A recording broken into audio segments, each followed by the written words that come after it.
What's going on, Miles? How you doing, man? Friday. It's strange to be back at my three home wise. studio. 3 Wise Friday. 3 Wise Friday. Yeah. Is it 3 Wise? Yeah, it is. Wow, it's now 3 Wise. Wow, this is it's gaining a lot of interest. These Wise. It's a new year. What's it going to be? It's a new year. It's a new Y. A new Y every year. Oh my goodness. Do you know, Okay, Miles? Do you know that tomorrow is Without Parole's birthday? I did not know that. Neither did I. YouTube told me today, and I was like, "Holy shit!" I feel like this is something like Mom's birthday. You know, like this is just something that should be on my calendar and be like, "Hey, celebrate every single year." On January 21st, 2015, Miles, 2015. Holy crap! 8 years ago, Without Parole started. Wow. Well, Brian, you are in luck because I actually got you a cake. Look in the chat. Wait, Can you see it? In the YouTube chat. it's a cake. It's a cake. It's a cake. That's not enough candles. Let's start the show. Oh, well, Jupiter Skies is mad that we're 4 minutes late. So, yeah, I guess this is for you, Jupiter Skies. Let's do it.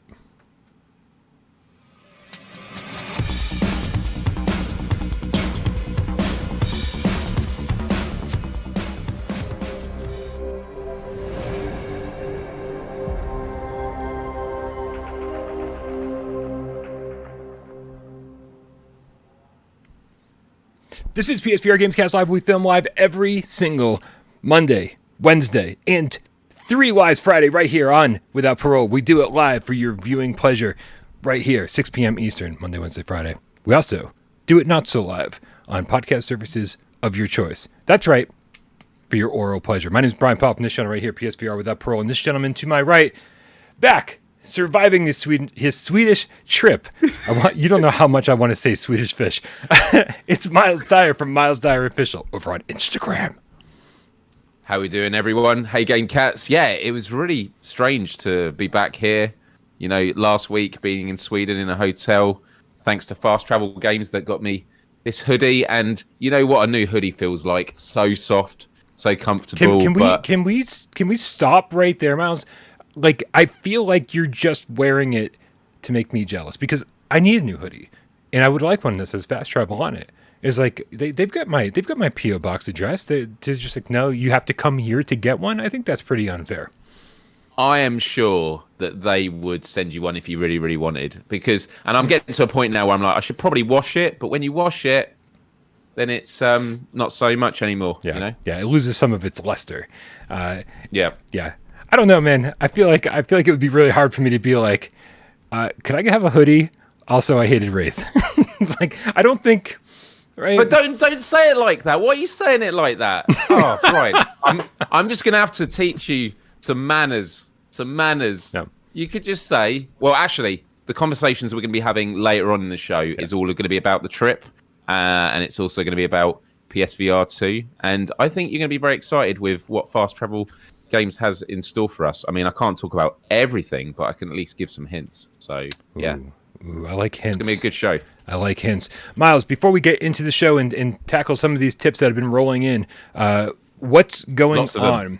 I always feel bad, man, when we don't talk about your channel right away because honestly, Without Parole has become sort of like a family of channels, right? It's like I'm the hub over here, and then like you got Myles Dyer over here, and you got Virtual Strangers over here in PSVR Underground down here. I don't know why he's down there. Like we're all up here, he's down. I feel like that's a subtle jab, but I didn't even mean it to be that way. It's just what happens when I talk about AJ. I'm so sorry. I do love him. I know it doesn't come across that way. Myles, what is happening lately now that you're back from Sweden on Myles, youtube.com/Myles? It's like the easiest YouTube channel name to remember. What's going on over there? So easy that it is really awkward to say because you're like, have I said everything? It's just, is it that simple? Right. Look, I want to say a huge thank you. I say a huge thank you every week because I'm incredibly appreciative for the love of the community. But there was a real journey that I went on, which I'll talk more about later when it comes to, you know, holding PSVR2, getting to review it, doing the hands-on video, getting a huge response. People really liked that. And it has meant a massive surge in my social media presence on Twitter, which I'm not normally that active on. It now gives me this pressure to only talk about VR stuff, but, you know, I'm cool with that. And on Wednesday's show, and for those that don't know, I do a weekly live show every Wednesday on my YouTube channel. It's a couple of hours before PSVR Without Parole. So if you want a bit more live streaming that night, they don't clash. Check out one, and then you have a little break before Wednesday's Day starts. And the audience was like double like the busiest it's ever been, which is phenomenal. And I talked about what it was like in Sweden, more of the touristy stuff, but I gave a little bit of insight into some of the games, whilst also prefacing that it was all going to be talked about today. Also talked a little bit about the Last of Us TV show. I saw you and AJ talking about that on Monday. I'm really excited to see episode 2 and see where that goes. And also, we always end our live show with this collaborative word game. And this was episode 78. And we've never got to level 20 because the game gets so difficult once you get to about level 18. We did it. We actually got to level 20 on this. And it was an amazing moment because we were literally seconds away from the time running out and we hadn't had enough points. And then someone pulled it out of the bag at the last minute. And so a huge thanks to all the game cats who showed up because it was a new record. And now we've got to push forward to level 30. But I don't know if that's going to be a possibility. So, yeah, look, I just want to say it's been an absolute joy the past week. It feels like a real new chapter for me as a content creator. And I can't thank people enough. Oh, man, I always hate when you're done talking and I'm still doing shit behind the scenes and I'm like, there's just quiet. I'm like, I was totally paying attention. No, that is no, I get it. This just proves that practice makes perfect. We got so many tips to tackle that I feel like if we don't get to them now, we're never even going to get the show started. We got a busy show, guys. Dude, so I hope you've got your snacks. I hope you got your drinks. Because the cats know what's up, man. The cats know what's up. They like the more we tip, the longer the show is going to be, and it's like and that is how it works. There's just nothing we can do about it. All right, but let's get started. Jeppy Condile with a $5 tip long before the show even started said, let's see, $5 tip. Is it just me, or are all of you super excited about the single cable plug-and-play simplicity of PSVR2? Sick of HDMI switching? I'm definitely, dude, let me say this. For most of the PSVR 1 generation, I had to listen to people who were like, at some point, I unplugged my PSVR and I put it away in the closet, and just thinking about having to plug it all back in makes me not want to play it. And so for people who like have cats or kids or whatever, you can actually unplug it now and put it away in the closet and then pull it out and like, boom, it's ready to go. So for all of those people, I'm excited. For me, I'm just going to leave it plugged in constantly, so it doesn't matter.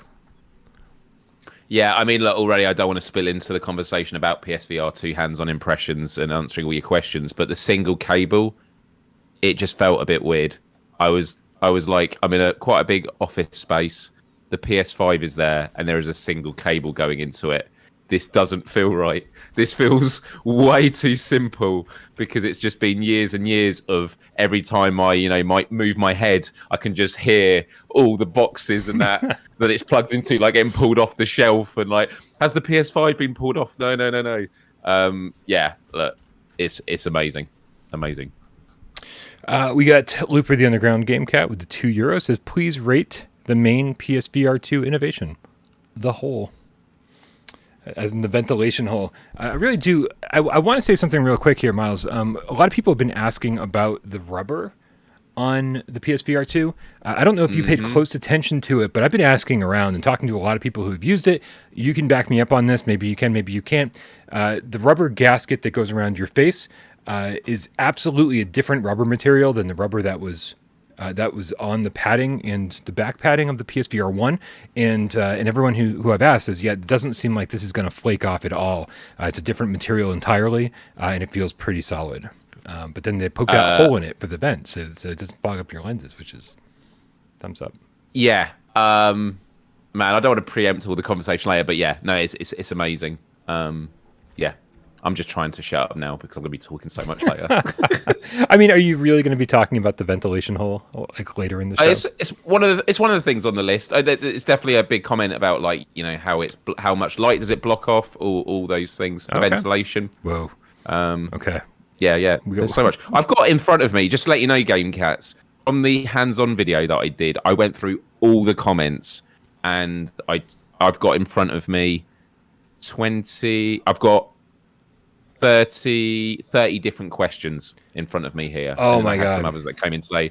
So yeah, there's a lot, and I'm sure you'll all be tipping with additional questions. We are in so there's going to be a lot for us to go through. But that's good. Hopefully we can clip that part, and it'll be like the definitive Q&A of PSVR2.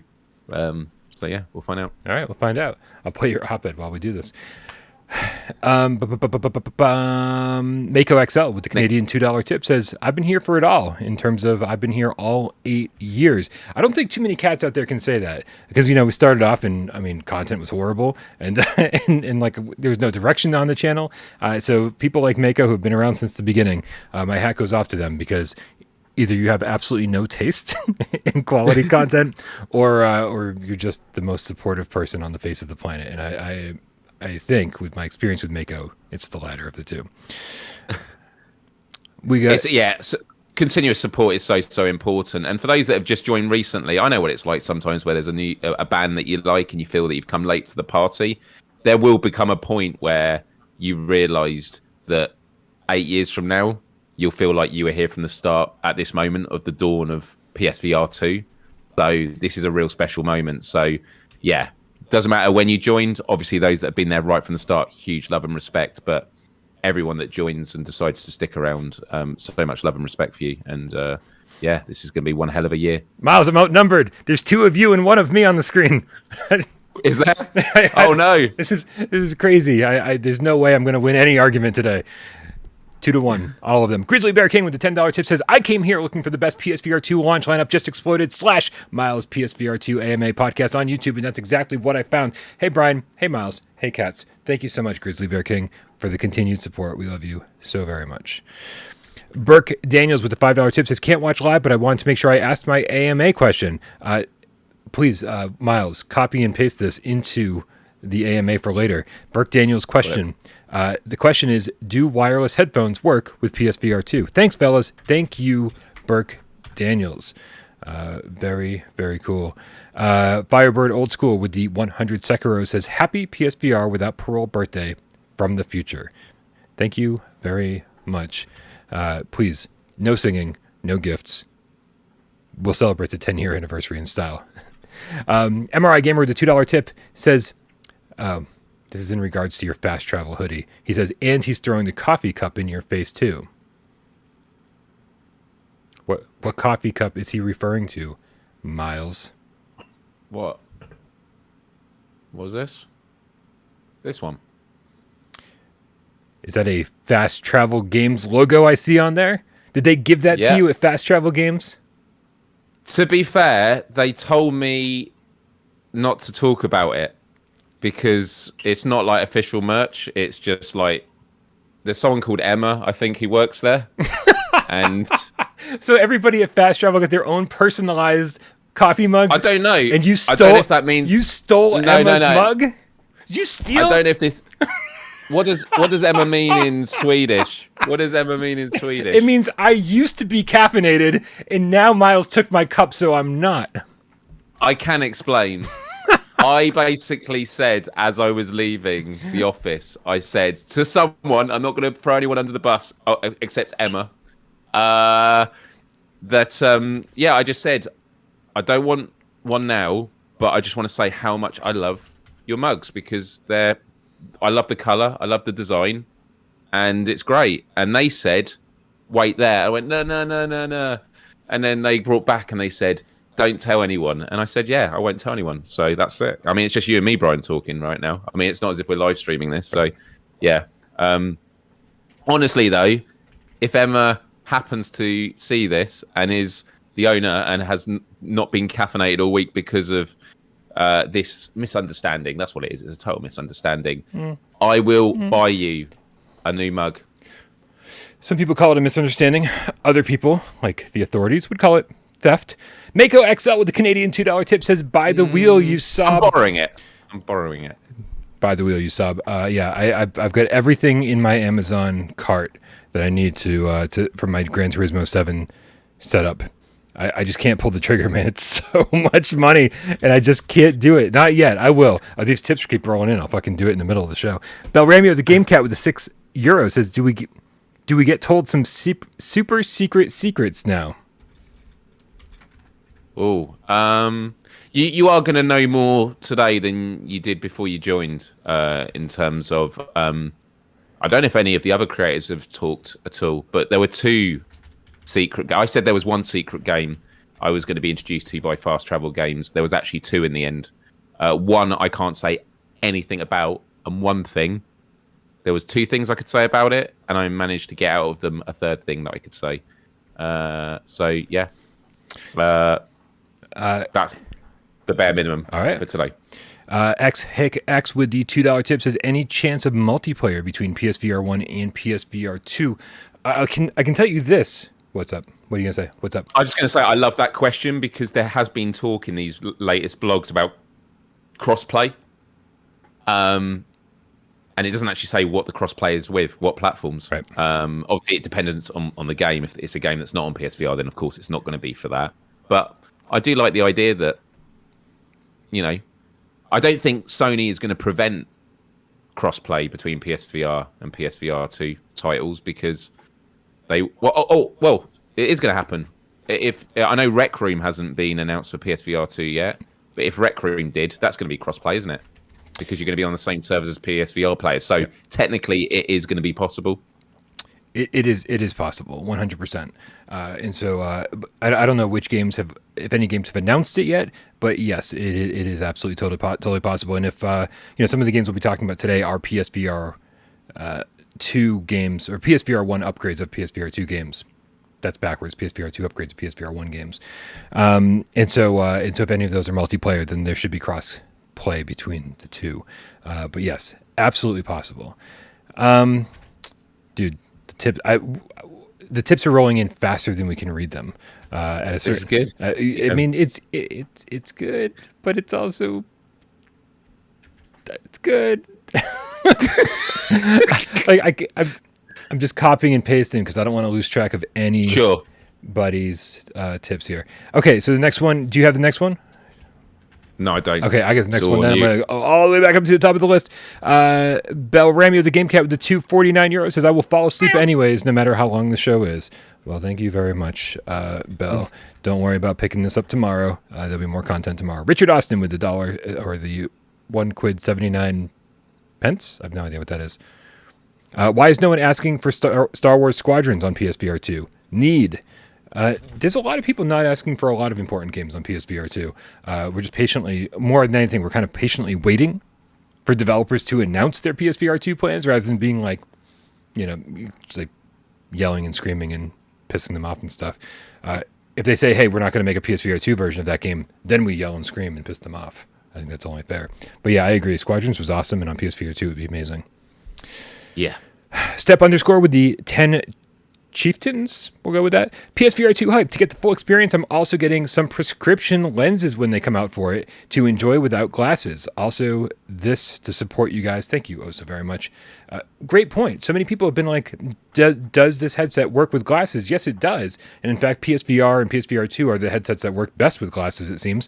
But you can get prescription lenses. So why even bother? Get that shit close to your face and get those prescription lenses. Do it up, man. There's advertisements everywhere for these things. Anthony Roberts with the $5 tip says, Switchback in Saints and Sinners are not day one. Disappointment.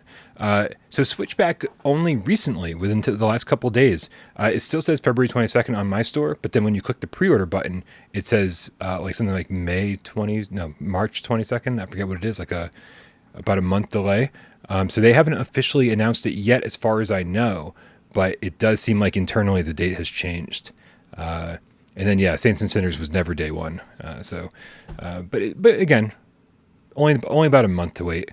And the launch lineup is so crowded. Myles, it can't be. It's hard to be disappointed when a game is coming out a month after PSVR 2's launch, so that we can kind of enjoy Village, enjoy Horizon, right? Enjoy these games, and then a month later we get some new ones. It's true, but for me it was a day one game. It's one that it would have been one of the first games I jumped into, which does change the calculation there. But in the grand scheme of things, yeah, I'll do a quick sigh on the day. Oh, it would have been nice to play. Anyway, let's look at these other 20 games, that I've got ready to play right now. So yeah, we're going to be busy, guys. We're going to be busy.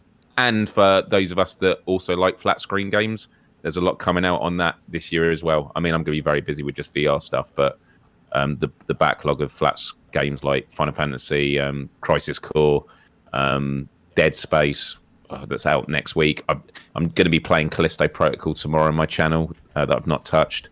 That's barely scratching the surface. So Horizon DLC. Man, it's going to be a busy year for gaming. It's going to be a busy year for gaming. Oh, man, everyone's trying to convince me to buy the wheel on the stream. Oh, God. Okay, next I'm just really trying to keep up with you guys.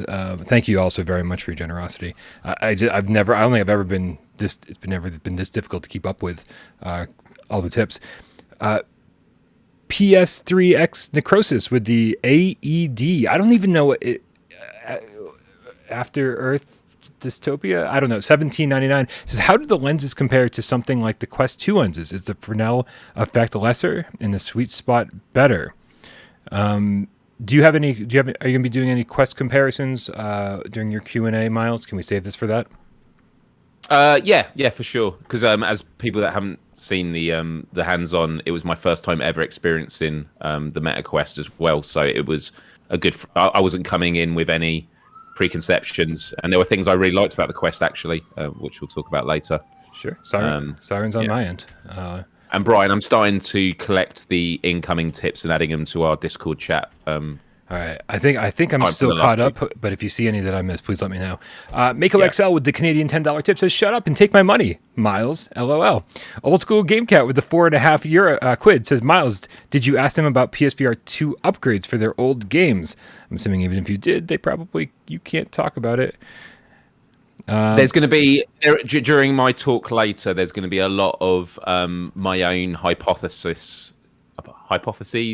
on what I think fast travel games are going to be doing, regardless of what they told me. So I'm happy to speculate a bit later about that. Okay. We got Jamie out with the $5 tip. It says, huge shout out to the UK podcast listeners. If you're listening and when you speak, you sound British, listen up. You ranked 23rd in UK gaming on Apple Podcast this week. Also, Myles, is PSVR2 better than the Samsung Gear? Shout out. Yeah, dude. The podcast has been doing extremely well. If you guys didn't know, you can get this on podcast services of your choice. And yes, that includes things like Spotify, which is probably the most popular podcast service. We ranked top 100 in the US and now top 25 in the UK. That's insane. Thank you all very much for being here. That is amazing. And what I would say to Game Cats is, if you do have Spotify or use Apple Podcasts, wherever you get your podcasts from, just subscribe anyway. Because, for example, for me, sometimes when I want to catch up with the Monday or Wednesday show, sometimes, I will have it on the computer. But when I'm around the house or, I'm going for a drive, I would normally use YouTube Premium to, listen to it. But actually, switching to the podcast could actually be helpful in those situations. So, yeah, it's just good to have it there as an option if you do have those services. Amazing. But Remy, the Game Cat with the €60 says, buy the wheel. There's no way to review it without. Amateur. Thank you. I do feel like, I'm definitely going to be buying the wheel before the stream's out. Mako XL with the Canadian $5 tip says, buy the freaking wheel on stream. It might happen. Glaze's Stream with the $5 says, I have nothing to say other than lots and lots of keystrokes. I can't wait for PSVR2. Hell yeah, Glacier Streams. We can't either. Just over a month to go. Oh, where's our timer? We had a clock on the screen. I'll have to figure that out in a minute.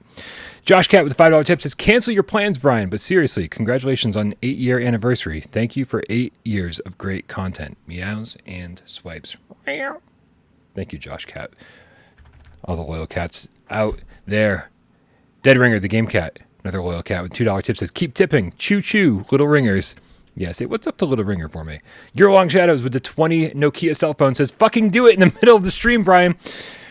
I'm getting closer. Man Bear Pig Game Cat with the $2 tip says, happy anniversary, Brian. Cyberpunk VR would be awesome. I agree, man. Like I heard a lot of hate for Cyberpunk even after they fixed a lot of shit. Like just saying, oh, it's just not a very good game fundamentally. And man, from what I played, the very small portion that I played, I would kill for that in VR. Kill for it. Yeah. Mako XL with the Canadian $2 tip says, extra words. Thank you. T-Soul Audio with the $5 says, do you think, like Meta headsets, we'll get a version of playable VRChat? I don't think we're getting VRChat. I don't think either. Yeah. I know VRChat says they wanted to, so there's that, but... Yeah. Yeah. I think it's for all the moderation concerns Sony has, super protective, but then again, there's other... And also, it encourages modding, doesn't it, for people to... The Rec Room, the closest they've got to like creativity in terms of your avatar is you can actually design your own shirts now, which is kind of cool. But that's very heavily moderated. Although I have to say, when it first came out, I was quite horrified by some of the drawings on people's t-shirts. I thought, how is this allowed? But I'm sure they've clamped down on it now.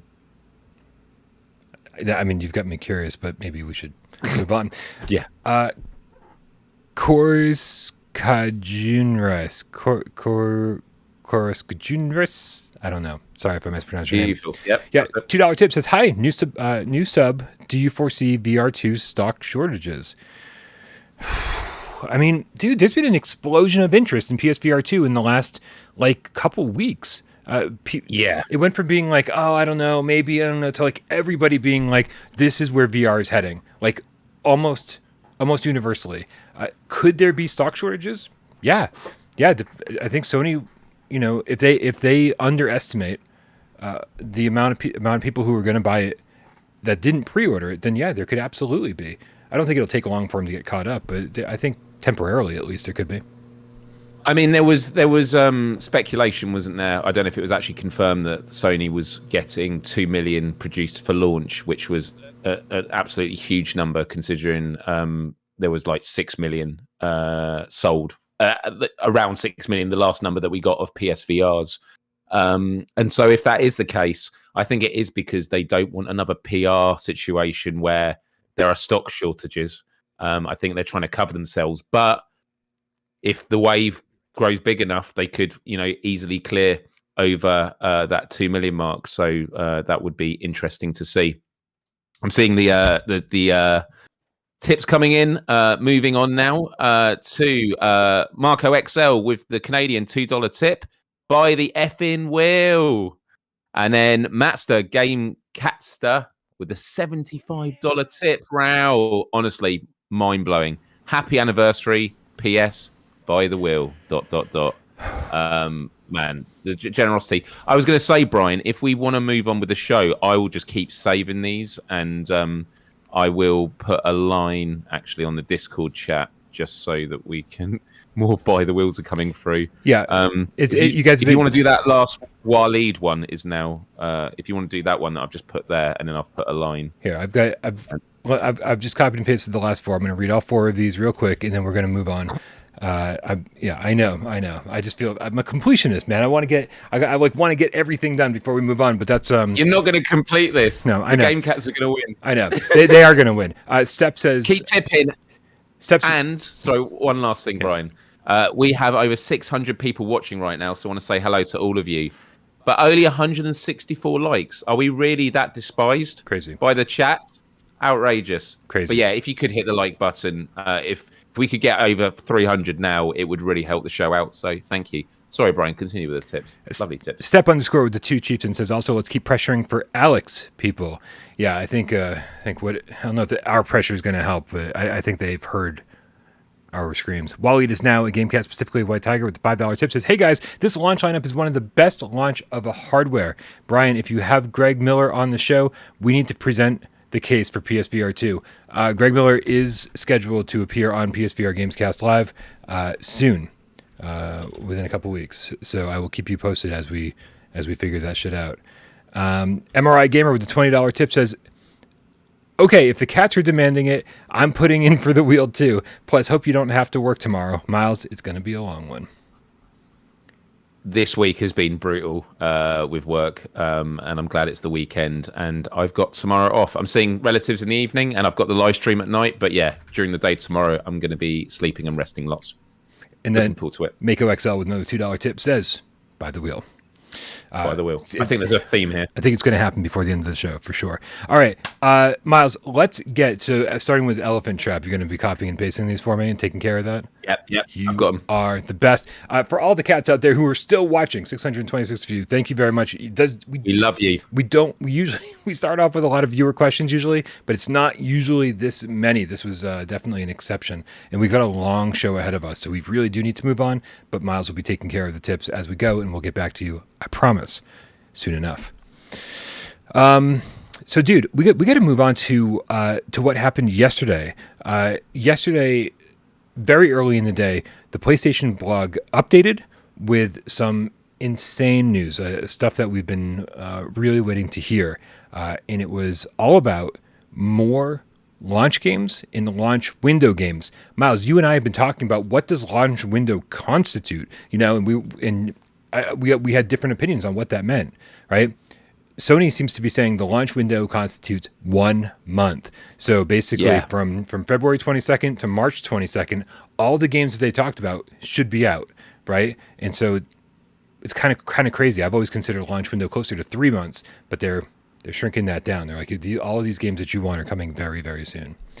I think it is Sony just making a statement of post-pandemic, obviously not everything has come back to normal, but they just want to make a statement. They want to communicate to the market that there is this we're back to normal in some ways. And of course it isn't. There's still people struggling with the economy and things like that. But they just want to say, no, we're bold. This is for the next 2 months, which means there are other games coming. They could have easily said the launch window was 4 months just to cover themselves and give themselves runway. Right. The fact they've done this would suggest there's a lot more to come, and that in itself is amazing news. Yeah.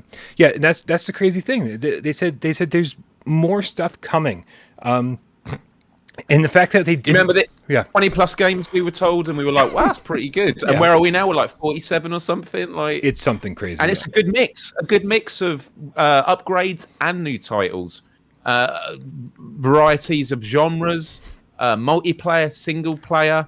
The argument of is there a good mix of games, for launch? This is one of the best launches I think I've ever seen for a piece of hardware, console or VR. Yeah, I agree, and I think anyone who doesn't recognize that is fooling themselves.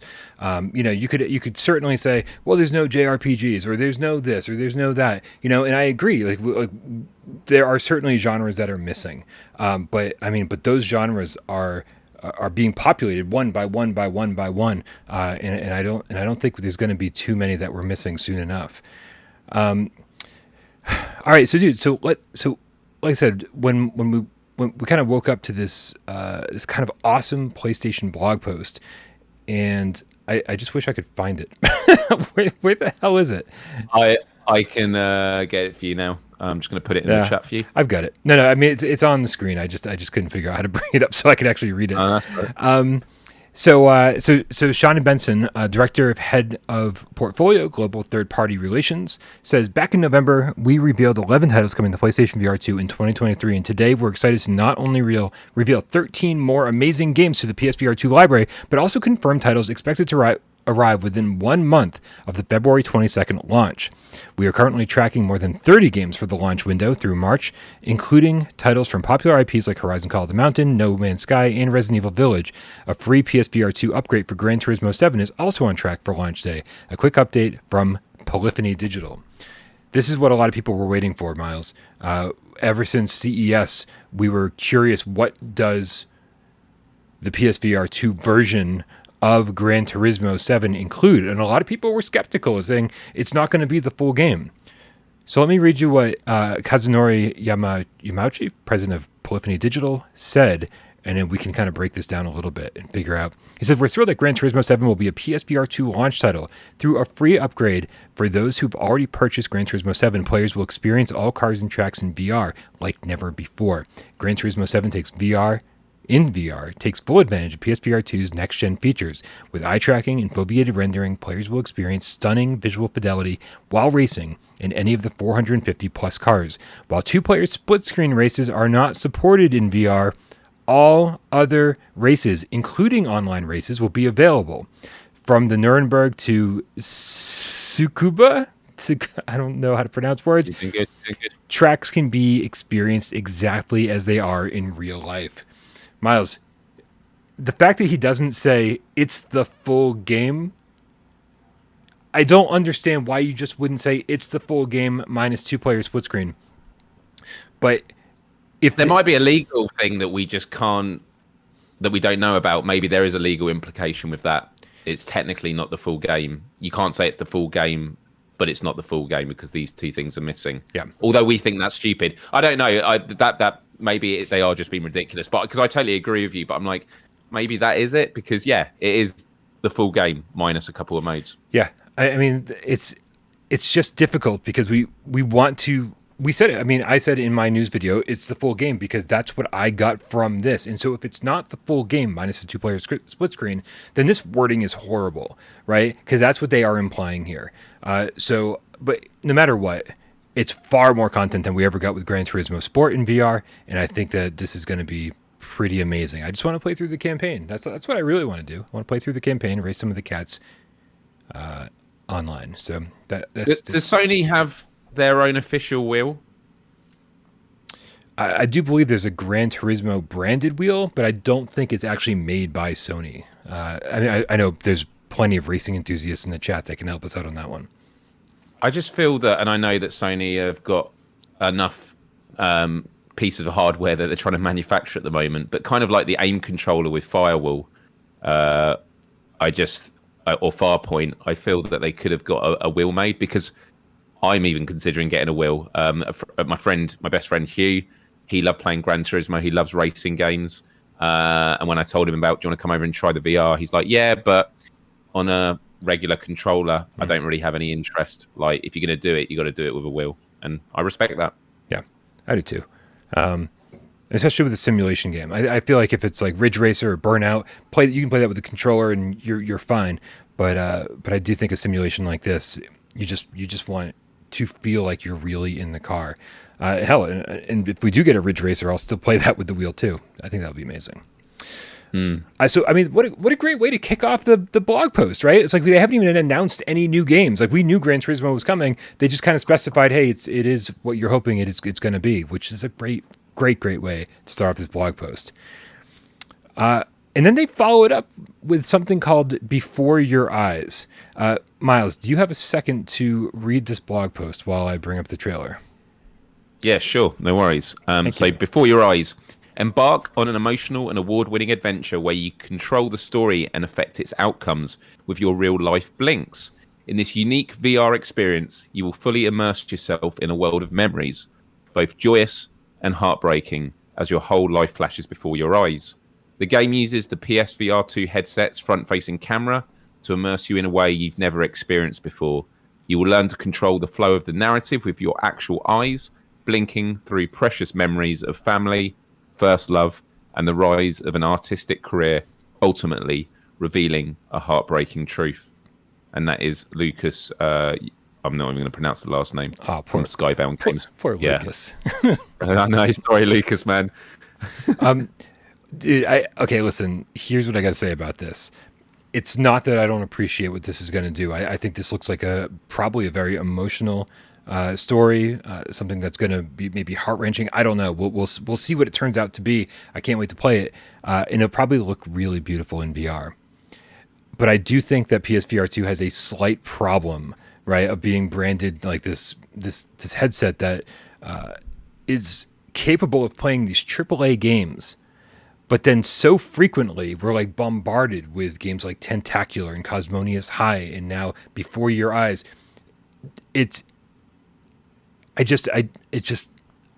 don't even know what to say about this. Like, this isn't the first game you want to have in your blog post. I'm excited to play it, but I know for a lot of people this is just like, oh, another one of these. You know what I'm saying? Maybe, yeah. I mean, but then it's about catering to different people. But I get you. There are other games that you could probably move up the list. I think it's kind of cool. I mean, straight away, I think of one of my favorite games of the last generation, which was What Remains of Edith Finch, which actually just got a PS5 upgrade or a version, which I want to check out. Also, this version has a platinum trophy.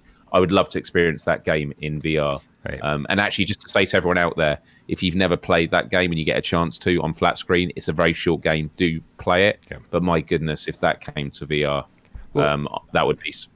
You say mind-blowing. It reminds you of What Remains of Edith Finch, but if they had just brought What Remains of Edith Finch over, everyone would have gone, "Oh man, that was such a good game! I can't wait to play that in VR." Right? And don't get me wrong. Don't get me wrong. I don't want to say anything negative about Before Your Eyes. I just think that they have a little bit of a marketing problem right now, where too many people are saying, "Oh, it's just all these games that I've already played on PC VR and Quest and whatever else," and I just don't.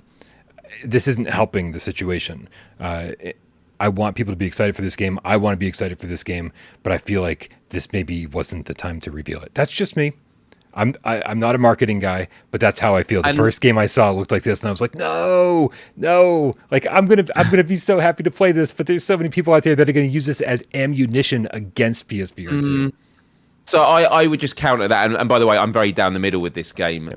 I've seen a lot of positive conversation today about this game. Actually, and a lot of people saying that they're really excited to play it. So it is appealing to an audience, and it is exciting a particular cohort of the VR community. So that's good, and we should say, like it seems like they're going to use eye tracking to a degree that other games really aren't. Like this game seems like it's mostly played through eye tracking and blinking, and I can't wait to see what a game designed around that feature entails. I don't know quite how it would work. I'm curious. Well, the next game, Brian, yes. Is a game that the more I see it, even though it's the same trailer again and again, the more excited I am. And having experienced PSVR2 myself now, I'm even more hyped because of seeing what the fidelity is, the lack of, basically the screen door effect being non-existent. This game, I can't wait. Yeah, this is the kind of game that, despite the fact that like we've heard that it's pretty light on content over on the PC side, this is the kind of game that sells headsets, because you look at this and go, Jesus, that looks photorealistic, and even people who have played it go, yeah, it's like photorealistic, and so this is what people want to see, even if it kind of feels like a tech demo at launch before they add more multiplayer modes and and more maps and more competitive stuff. Yeah. But what was that? A mountain machine gun on the front.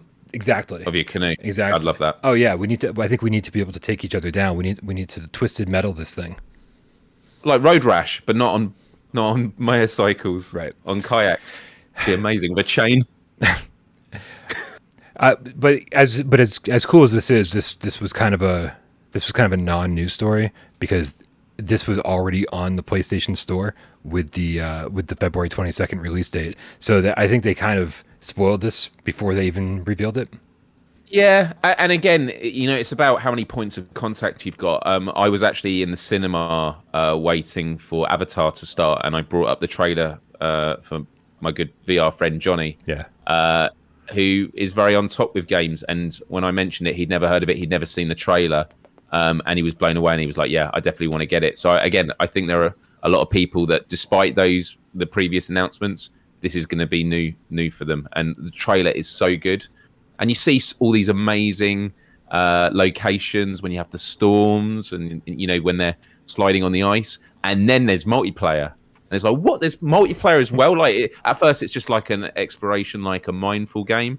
And then it's like, oh, you can do that. But then there's also this speed running, slaloms and things like that. And I think there's going to be a lot of Sunday meetups among our community for this game. So I'm all for it. We don't know how many players it is, do we? Yet.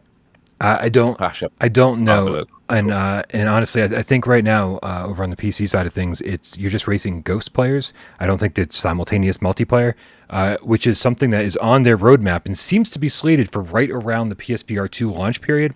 So it would be great if this was able to launch with multiplayer, like a full what's it called? Simultaneous multiplayer.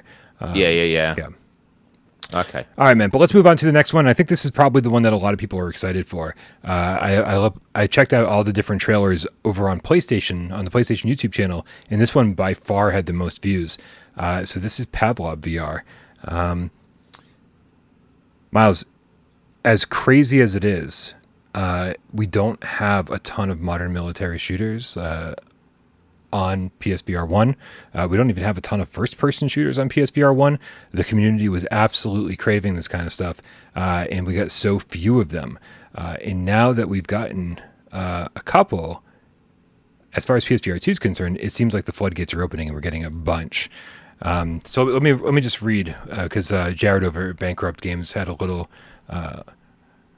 post here. He said, the number one most popular multiplayer PC VR shooter is coming to PSVR 2, featuring realistic weapons interactions and attachments in a range of competitive and social game modes. Take down a failed laboratory experiment that has escaped in an asymmetrical style of one versus all gameplay. Bring 3 friends and queue up for a wave-based zombie co-op. Drive a T-34 tank and communicate with your gunner to eliminate a group of Axis soldiers. Use your sharp, wrinkled brain. I hope that's what this is saying, because it's really small on my screen. And power of reasoning to find the bad actors in a twisted murder mystery style of game called TTT, or you could just clone yourself into the form of a traffic cone and hide behind the storage shelf of a warehouse. It's up to you. Myles, when you look at this trailer, that is not the description you expect to hear. But as Nick Mulo, our moderator, so eloquently put it, he goes, I think this is going to out among us, right? Because it's the same sort of gameplay for that one TTT mode. Obviously, there's all sorts of different modes at play here. Yeah, look, when it comes to first-person shooters, there's a real opportunity with VR to go outside the box, and especially because a lot of VR games are by indie developers, where they're not sort of held within a framework of a big AAA company, which is, this is what works, let's just do more of it. Mm-hmm. There's a lot more room to be inventive. And as you say, it's surprising how many, or the lack of military shooters or first-person shooters, especially, when you think of like Firewall 0 Hour, very successful game, but people were begging for team deathmatch. And to, huge respect, as always, to First Contact Entertainment was, no, this is a tactical shooter, right, and this is what we're making. And I love them for that. Obviously, you've got Alvo, but we always thought there is this incoming wave, and it's the same with like all genres, whether it's rhythm games. If Beat Saber steps away, that opens the gates for other people to move into that space, and especially when it comes to multiplayer is where you need to nail it, because if you can get an audience there where friends keep inviting their mates to keep jumping on and playing, then you're going to have a continuous player base where you can then have further revenue streams and things like that. And I'm going to go back to screen grabbing all these tips, because everyone has been so generous and we love you all. This is, so you mentioned Alvo, and I got to say that, over on the Alvo Discord, there's been rumors. I think even the moderators over there have been mentioning that they're thinking about charging for the Alvo PSVR 2 upgrade. I really hope that the Alvo devs are paying attention and seeing that Pavlov is going to be there at launch. And I mean, Pavlov might out among us, but I really think Pavlov's going to out Alvo. And so I think they better think twice, because they're going to really need that. They're going to need their player base to come over from PSVR 1 to PSVR 2 if they want to succeed on PSVR 2, because I really do think Pavlov's going to take over otherwise. If Alvo's not a free upgrade, I think we're going to be saying goodbye to Alvo. Yeah, I mean, I was quite late to Alvo. I love it. It was not cheap at launch, and they said they had a lot of, upcoming, modes and things like that, and they have been adding to it. But in the grand scheme of things, there's only so much goodwill that audience can offer, and I'm talking about the mass audience. When you're in a VR community like us and we actually talk with the developers, I think our threshold of goodwill is much higher, because we understand it. We speak to them and they're giving us updates. Yeah. But it's not about us. It's about the mainstream. People want stuff they can jump into straight away.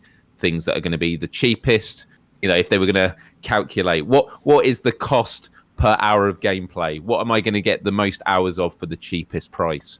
And if people have spent money on Alvo already and they're like, well, I'm now going to have to pay to upgrade it, if that is what is going to be on offer, compared to, or I could try a new game for a similar price or just for a 10 quid more. Yeah. Because I may as well try the new one, because then if it's a game that I'm like, okay, I do prefer Alvo, then I'll jump back to Alvo.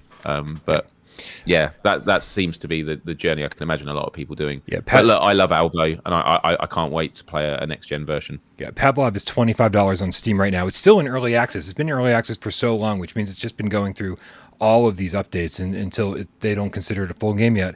But for $25, if it's even remotely close to that $25 price point when it gets to PSVR2, yeah, man, like other shooters are going to be in a lot of trouble. $15 versus $25 for a new game, that's a big deal. But that does take care of Pavlov, I think, and it brings us to Puzzling Places. Dude, which I said on last Friday's show, it was we both agreed that it's a game we'd love to see get the upgrade. And every time I kept seeing that image of here are all the launch titles and that, and then I saw the blog post, I was like, wait, I missed that. I swear I looked at that grid of games so many times, and then I missed that game and all these others, and it just blows my mind how many titles there are on here. And dude, I can't wait to play this. For the sake of time, a little bit of brevity here. Obviously, it's going to support all of the new PSVR2 features, but interestingly, they said there's going to be a 1,000-piece puzzle for PSVR2. So I don't know if they weren't able to do 1,000-piece puzzles on PSVR1, like what the deal was. I know that those, the photogrammetry that they were using is super high resolution and everything looks great. And the more pieces you use, the bigger the puzzle gets. Right? It's not like the pieces are just smaller. The pieces are actually the same size, and then the completed puzzle just gets bigger. So I guess 1,000-piece puzzle would be 2.5 times the size of the biggest one we've seen so far, and that's kind of cool. Nice little freebie. Yep. And it's a free upgrade. Dude, free upgrades are the best. But it's gonna take mind share, isn't it, from people? If you're gonna be buying Resident Evil Village, or getting Call of the Mountain at launch, and you've just spent all this money on a new VR headset, and it's like, what else am I going to get next? You know what? All these games that are costing X amount, I'm going to put them on hold, because you know what? They might get discounted in a month or two's time. By the time when I have the time to get around to them, because in the meantime, I have all these games with free upgrades, and you know what? No Man's Sky. There's going to be a lot of people that are going to be spending hundreds of hours in that game over February and March. And this next one is top on my list, like absolutely top on my list. This is Song in the Smoke Rekindled. We had heard in this Edge magazine that came out like 2 weeks ago, right? There was just this tiny little blurb, tiny little box, corner of one page, where they talked to Jay Kasdal from 17-Bit, and they revealed Song in the Smoke Rekindled. Right? It's like, how did this get revealed in the tiniest little nothing in a corner of a magazine that like isn't PSVR 2? I mean, it was just crazy. And but dude, talking with the team over there and finding out all the details about Rekindled was crazy. They've just thrown everything at this game. They just kept adding more and more and more and more and more detail, more lighting, more everything until finally they started, hitting maximum. And talking to them, they're just so excited about this game, and they were so happy that PlayStation allowed them to do this. So definitely something to keep an eye on. It's more immersive than ever. You can now jump, right? That was something that you couldn't do before. For a game that was so immersive, Myles, where the crafting was something that you did with your hands. It was VRAF AF, man. Like you'd have to whittle wood to make. I mean, VRAF, but then you jumped with the teleport button. Like it just seemed so strange, and they rectified that, right? And so now you can like jump off of cliffs if you want to, and just land in the water, and they're taking advantage of the haptics in the headset. They say if you go underwater, you can just tell, like if you feel it in the headset, everything goes, in the sound department. Dude, these guys I think they're killing it. This is the ultimate this is the ultimate PSVR2 upgrade in my book. Absolutely, Brian. And it also is a great long-term strategy for building respect and goodwill with the audience, because what it shows is they're not a company, and this is not, by the way, throwing shade at people that don't do these free upgrades. Like, it does take resource and it's a calculation you have to make, but it will mean that when they create another game, let's say it's a game that has a bit of a bumpy launch, you're more willing to go, but we know what these guys are like. They're people that actually listen to the feedback and implement it, and constantly want to improve with, the hardware and the opportunities that exist. And so I think it's really a really impressive effort from them, and I can't wait to jump back into that world. Agreed. Dude, this next one, we should be so excited for this. This is SynthRiders Remastered Edition.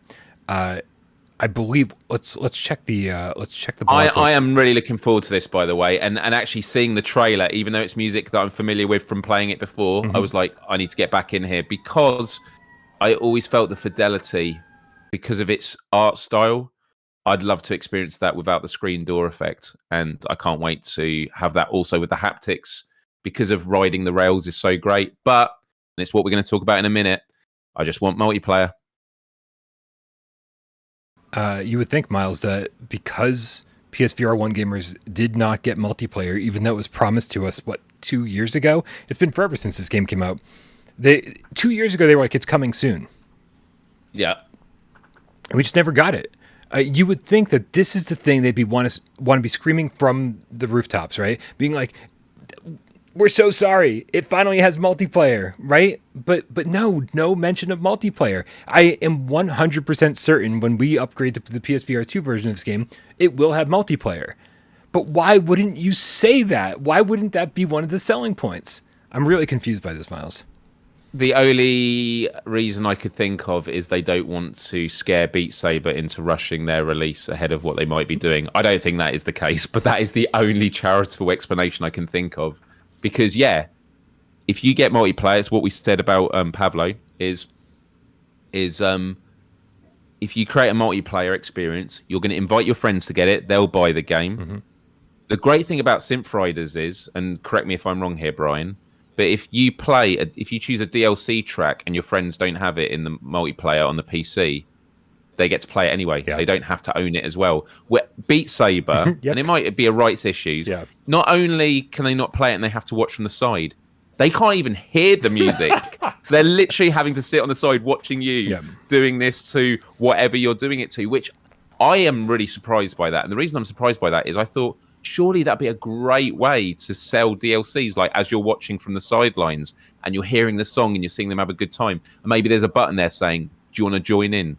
And they could, offer you a discounted rate in that moment for that single track, and maybe those limitations are with, the last generation of VR. I think this kind of thing could become more common. But anyway, we're getting a bit off piece there. But yeah, multiplayer, man.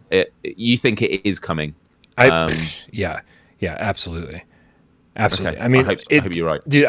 If this launches on PSVR 2 without multiplayer, I'm just fucking done with them. It's like, you guys had your chance. You had 2 years to get this fucking right. You didn't get it right. And just like I've been saying with the Stride developers, right? Like, if they give us an upgrade to Stride and bring us multiplayer in the campaign and everything else they kind of promised, this is their only chance to make things right. And if they don't make things right, then I'm just fucking done. Like, there's plenty of other games. It's time to move on, right? I will say, though, they're doing the right thing.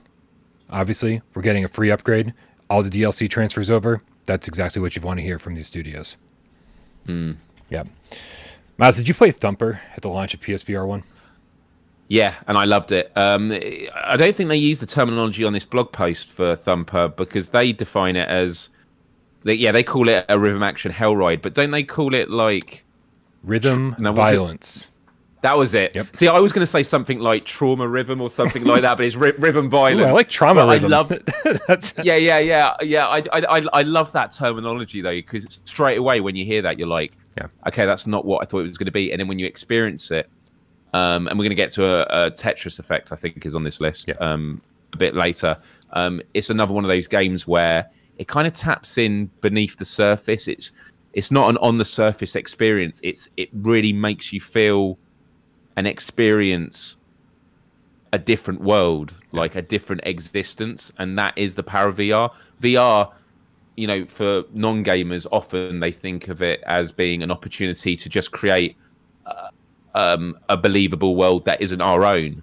But actually, it can also be about creating these experiences that make you feel and do things that you couldn't do in the real world because it's just its own thing. Yeah. And Thumper is definitely that. And I didn't get very far in Thumper because I'm, like you said earlier, completionist. You were saying about with the tips. And by the way, I'm still logging all the tips. I cannot believe how many are coming through. Thank you. Yeah, very generous. Thank you, guys. But with Thumper, I always want to get the S rank. And then when I get a few where I'm getting, you know, C's or D's, I'm just like, I'm frustrated with this. I'll come back to it when I'm doing better. Yeah. I can't just play the game and then go through it and do it better. I have to like nail it. Yeah. And I know that's not the way you should do it. So maybe I will play it that way. But it is going to be using the Sense controllers, right? So that's interesting. It's funny you bring that up because if you look at the article, let's see. Mark Fleury from Drool LLC says, become a space beetle on a rhythm action hell ride in Thumper. The gameplay is fiendishly simple, tight controls, classic action, and breakneck speeds, combined with psychedelic visuals and a throbbing soundtrack and adrenalizing boss battles. It's pure rhythm violence. They do. Oh, they use rhythm violence. Yeah. On PSVR2, the 4K visuals, and they always specify 2K per eye. It's like, okay, we get it. And PSVR2 Sense controllers, haptic feedback, deepen the immersion in monumental dread. Get ready to feel every satisfying thump and punishing crash. Thumper will leave you bruised, battered, and hungry for more. Dude, so the fact is they say Sense controllers, right? So they're the actual PSVR2 Sense controllers. This is the kind of game that I want to get my DualSense out for, right? Because it feels like you want to like it. Yeah, you're on the rail. You're on the rail, and for something like this, but it's very, very twitchy, right? Like you're going to want to make sure that you're able to move your. Does this uses the D-pad, right? You can use the D-pad if you want to. Yeah. I believe somebody in the chat, correct me if I'm wrong, but this is the kind of game I want to use a D-pad for. Right, and so when we talk about Tetris effects later in the blog post, they mention using the DualSense controller, and I was like, there we go. That's one of the first games to announce that it was to confirm that you can use the DualSense controller with PSVR2. Obviously, it's not tracking the controller in any way, shape, or form. I was about to say that, but neither is Thumper, and so I hope that we can use the DualSense controllers or the Sense controllers, and so everybody's happy. Or is it going to use tracking? Do you have to move it for each rail? I don't know. Oh, Jesus. That sounds like a Wii game. And I'm out, dude. When this game gets intense, the things that you're doing, the buttons that you're pushing and the directions that you're pushing, it's so fast. Yes. That if I'm doing this instead of just pushing the D-pad, I would lose my fucking mind. I'd be like, I would not play it. I would go back to the PSVR 1 version in a second. Yeah, that's true. Thumper does not, just like a lot of these other games, does not tell us how much it's going to cost. Is it going to be a free upgrade? When is it going to come out? You know, that's we just don't have all the details on some of these games. But that brings us to NFL Pro Era. Hand egg. Yeah. Hand egg VR would sell it for me, but it's not called that, so I will not be getting. Listen, I'm not even bringing the trailer up for NFL Pro Era because we don't have a new trailer. We just have the old PSVR 1 trailer that barely shows any gameplay. They don't say anything about their upgrade path. They don't say anything about when it's coming out. They don't tell us anything about how they're utilizing PSVR 2. We're basically just finding out that it is coming to PSVR 2, and that is the end of the story there. So I don't want to... And it's not called Hand Egg. It's not called Hand Egg. Yeah. Yeah, it's a shame. Yeah.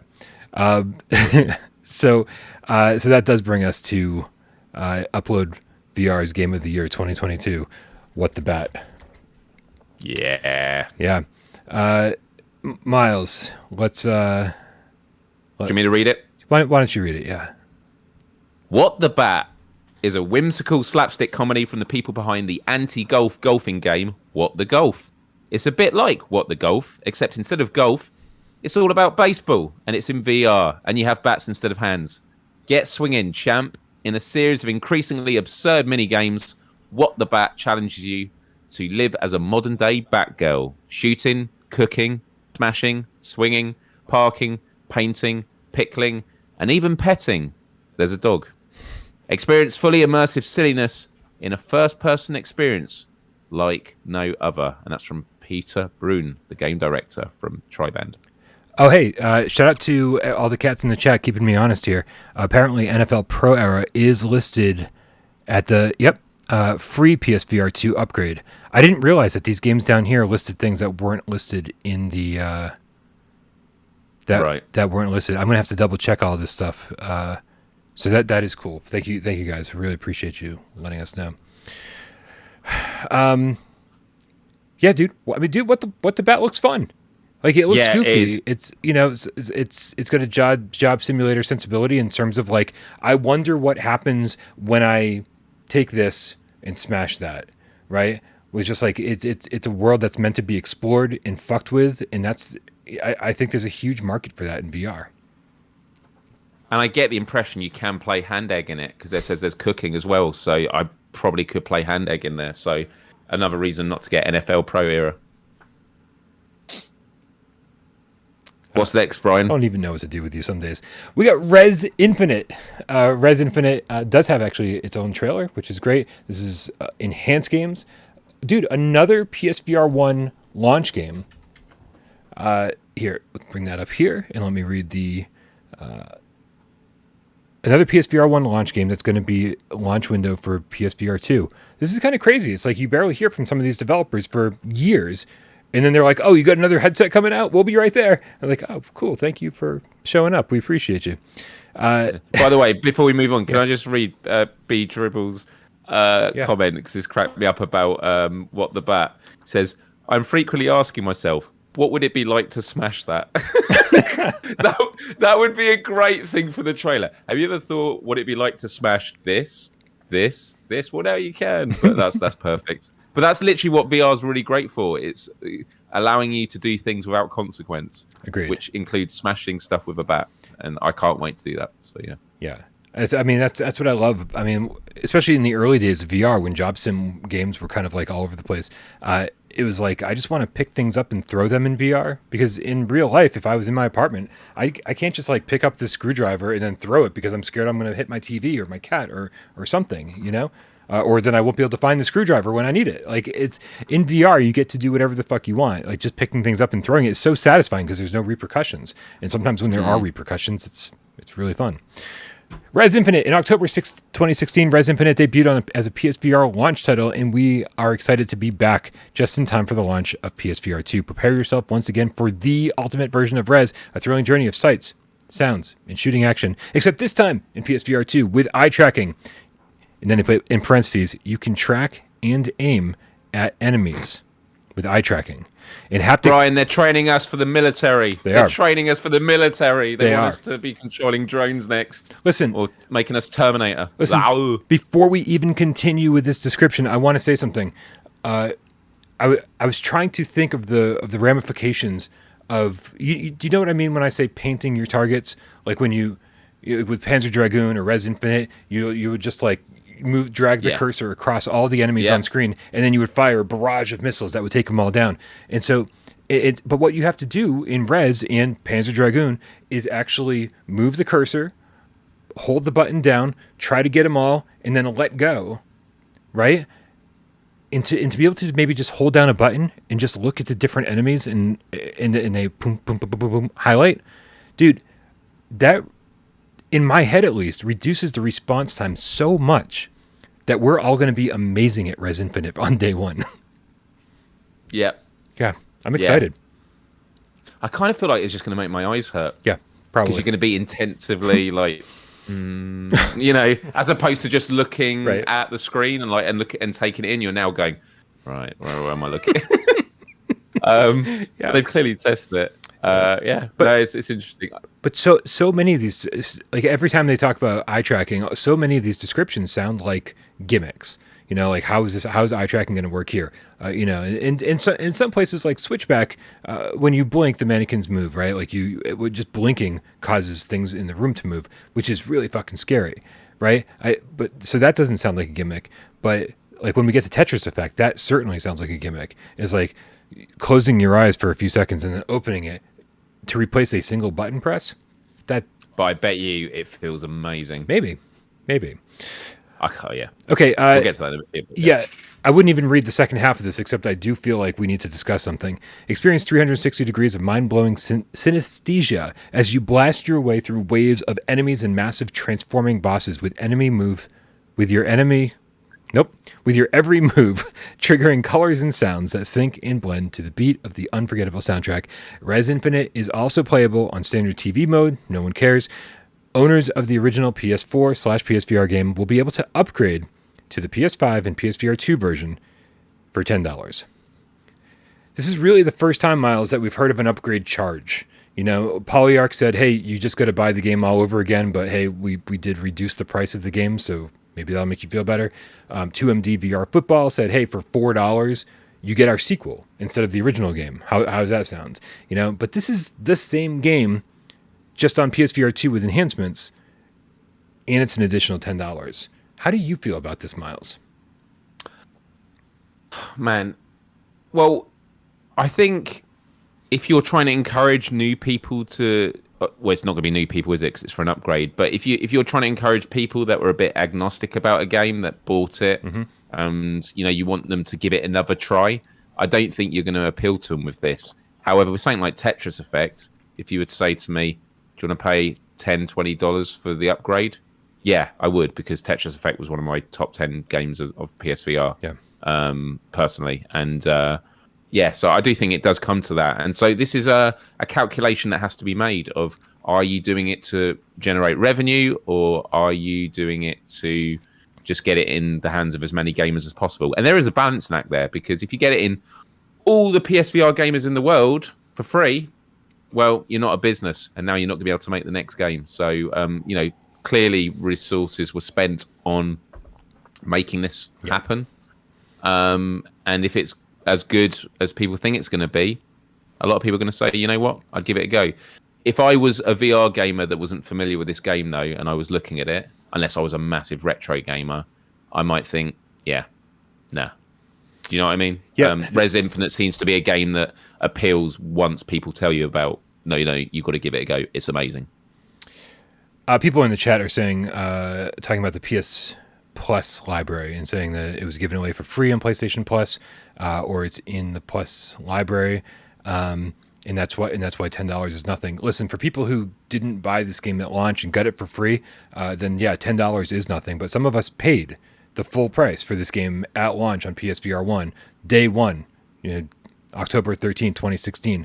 And so now we're paying $10 more than full price to get it next gen. And why are we paying more money? Because the headset isn't backwards compatible. That's really not our fault. It's cool though. It's cool. And I'm very, very happy for everyone who got this game free. I don't remember it being free, but the chat is pretty adamant that it was. My brain is mush. So I'm just going to believe that you guys are right. So for $10, you guys are getting a PSVR 2 game. That's awesome. Congratulations. I hope $10 is like the maximum we see. That's all. Because $10 isn't that bad. These improvements sound great. Can't wait to see this in 4K. I just don't want to see anybody being charged more than $10 for upgrade fees. Yeah, you're right, Brian. Okay. I just want to say big shout out to the chat. We are 3 likes away from hitting 400, and we've got 740 people watching. This is amazing today, and we've still got so much more to do. So that brings us, including tips, Brian. Oh my goodness! After this section, we should definitely play catch up with the tips. We'll catch up with the tips, and then we'll talk about your ventures into Sweden. All right, man. So this is Tetris Effect Connected, and again, another enhanced games. And here, let me read this real quick. Over 4 years ago, we launched Tetris Effect on PS4 and PSVR. I'm making this bigger so I can read it. Reinventing a classic and delivering a whole new experience, one that you've never seen, heard, or felt before in any other Tetris game, wasn't easy, but the overwhelming positive reception motivated and pushed us further to evolve the title as Connected with the multiplayer expansion. Today, we're excited to announce that Tetris Effect Connected is coming to PS5 and PSVR2 on launch day, February 22nd. With eye tracking enabled, you can enter the zone by closing and then opening your eyes. You can also feel key moments of the game and your actions through headset feedback and haptic feedback on the DualSense controller. These enhancements deliver a truly unique Tetris experience. The game is also playable on PS5 without a PSVR2 headset, but no one cares. owners of the original game will be able to upgrade to the PSVR2 version for $10. Listen, man, I'm less excited about paying $10 for this game than I am for Rez Infinite. I love Rez Infinite. I've been loving Rez Infinite since PlayStation 2, before it was called Rez Infinite, the original Rez, right? I can't wait to see that. I feel like VR is how Rez was meant to be played. Tetris is really cool. And I know you just said it's one of your top 10 PSVR games. I'm a Tetris 99 player all day, every day. That's how I want to play Tetris with 100 other people, right? And I wish it had that. I wish it had that mode in it for sure. Yeah. For sure, I do. I do want them to keep expanding the Tetris Effect world. I do think it is the definitive way of experiencing Tetris. You know, the 99, I think, in itself is a brilliant game. I've not had a chance to play it, and I wish I did have a Switch to play it. But yeah, look, I think this is the difference. Rez Infinite, I've played and I enjoy it, and I think I need to, you know, dive into it again. But for me, Tetris Effect is going to be a day one game that I'll be playing. Yeah.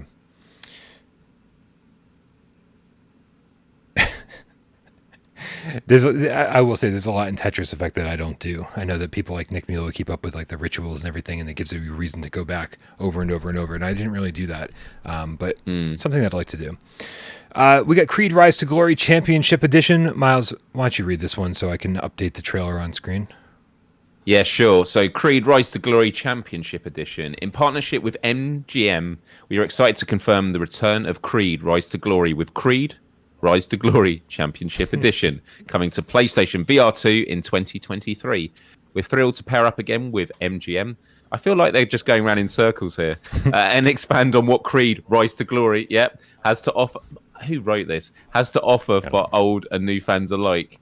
Fights have never felt more visceral, as we intend to deliver an even more immersive boxing experience, only possible with the hardware and features of the PS5 and PlayStation VR2. Creed Rise to Glory Championship Edition returns you to the ring, this time with a fresh set of gloves. Experience brand new game content, modes, settings to create a more immersive and personalized experience for new and seasoned Creed players alike. Additionally, Championship Edition players will have the opportunity to truly test their skills in a reworked online PvP with optimized matchmaking and cross-platform play. Nice. Creed 3, the third installment of the hit franchise, opens in theaters nationwide on March 3rd, 2023, and can be experienced in cinema mode on PSVR. No, it doesn't say that.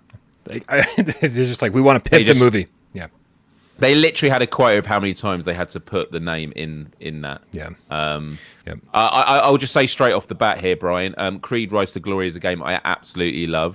Mm-hmm. There were two issues I would have said with it. One is it just felt a bit weird in terms of the locomotion. And I even found, I don't know if it was an issue with just the PS5 when playing it, but when you're doing that, like I would literally do one dab. Don't ask. I believe that is a boxing move at the beginning when you get the announcement saying your name. Yeah. But I do one dab and then all my stamina's gone, and he's gone, and it's just like, and so the stamina issues, it wasn't working great. But the other thing they need to improve, and this just comes with it, is PvP. You sometimes have to wait for like 15 minutes, and you just got to pray that someone's going to be there, and you just got a clock on the wall of like how long you've been waiting for. Yeah. It would be nice if there was some kind of lobby that you could visualize, so people coming in could say, "Hey, there's someone waiting to play multiplayer." So I'm excited to see what they do there. I'm really looking forward to jumping in. This game is exhausting to play on the toughest mode. And I always wanted to platinum it. And the character that you see on the thumbnail of this video is actually the boxer. I'm going to say he's the Rhino, but I could be wrong. I can't beat him I think it is actually called Championship mode on Creed. But playing multiplayer is an absolute joy, especially after a late one out, and you get all the drunks on there, and just like with their mates in the background cheering them on. It's a good time. Miles, what do you think of how they're going to treat this upgrade? They don't say at the bottom. I checked. I scrolled all the way to the bottom just in case I missed anything. They don't say what they're doing. I feel like since they added the words Championship Edition to the end of Creed Rise to Glory, they're going to kind of firewall ultra this thing. Maybe they'll add some new rings. Maybe they'll add some new opponents. Maybe they'll add some new modes. Like they did say they're going to add new modes. And so they're going to maybe create a Creed 1.5 and then try to just charge us all over again for it. That's what's going to happen. If there's one thing I've gathered from that description is they are completely corporate and marketing. Like, you know, they just want to sell this. They want to promote everything. The IP, it's important. They want to make as much money as they will, as they can. So I think that is the reality of it. In terms of, I think it will be a new game, and cross-platform play will be great. That won't mean PSVR simply because it's a new game. They're not going to be releasing this for PSVR, so I don't think they'll be compatible. Right, that's a good point. That's a very good point. I just want to address something. I see in the chat people are talking about Switchback again. We talked a little bit near the early beginning of the show about a potential Switchback delay. It still says on my store February 22nd, but if you click the pre-order button, it seems like it's been delayed a month. I'm expecting them to announce a release date at some point or update people and let them know that maybe Switchback has been delayed, or maybe there's just some confusion internally that they need to fix, but we'll see. The next one is The Last Clockwinder.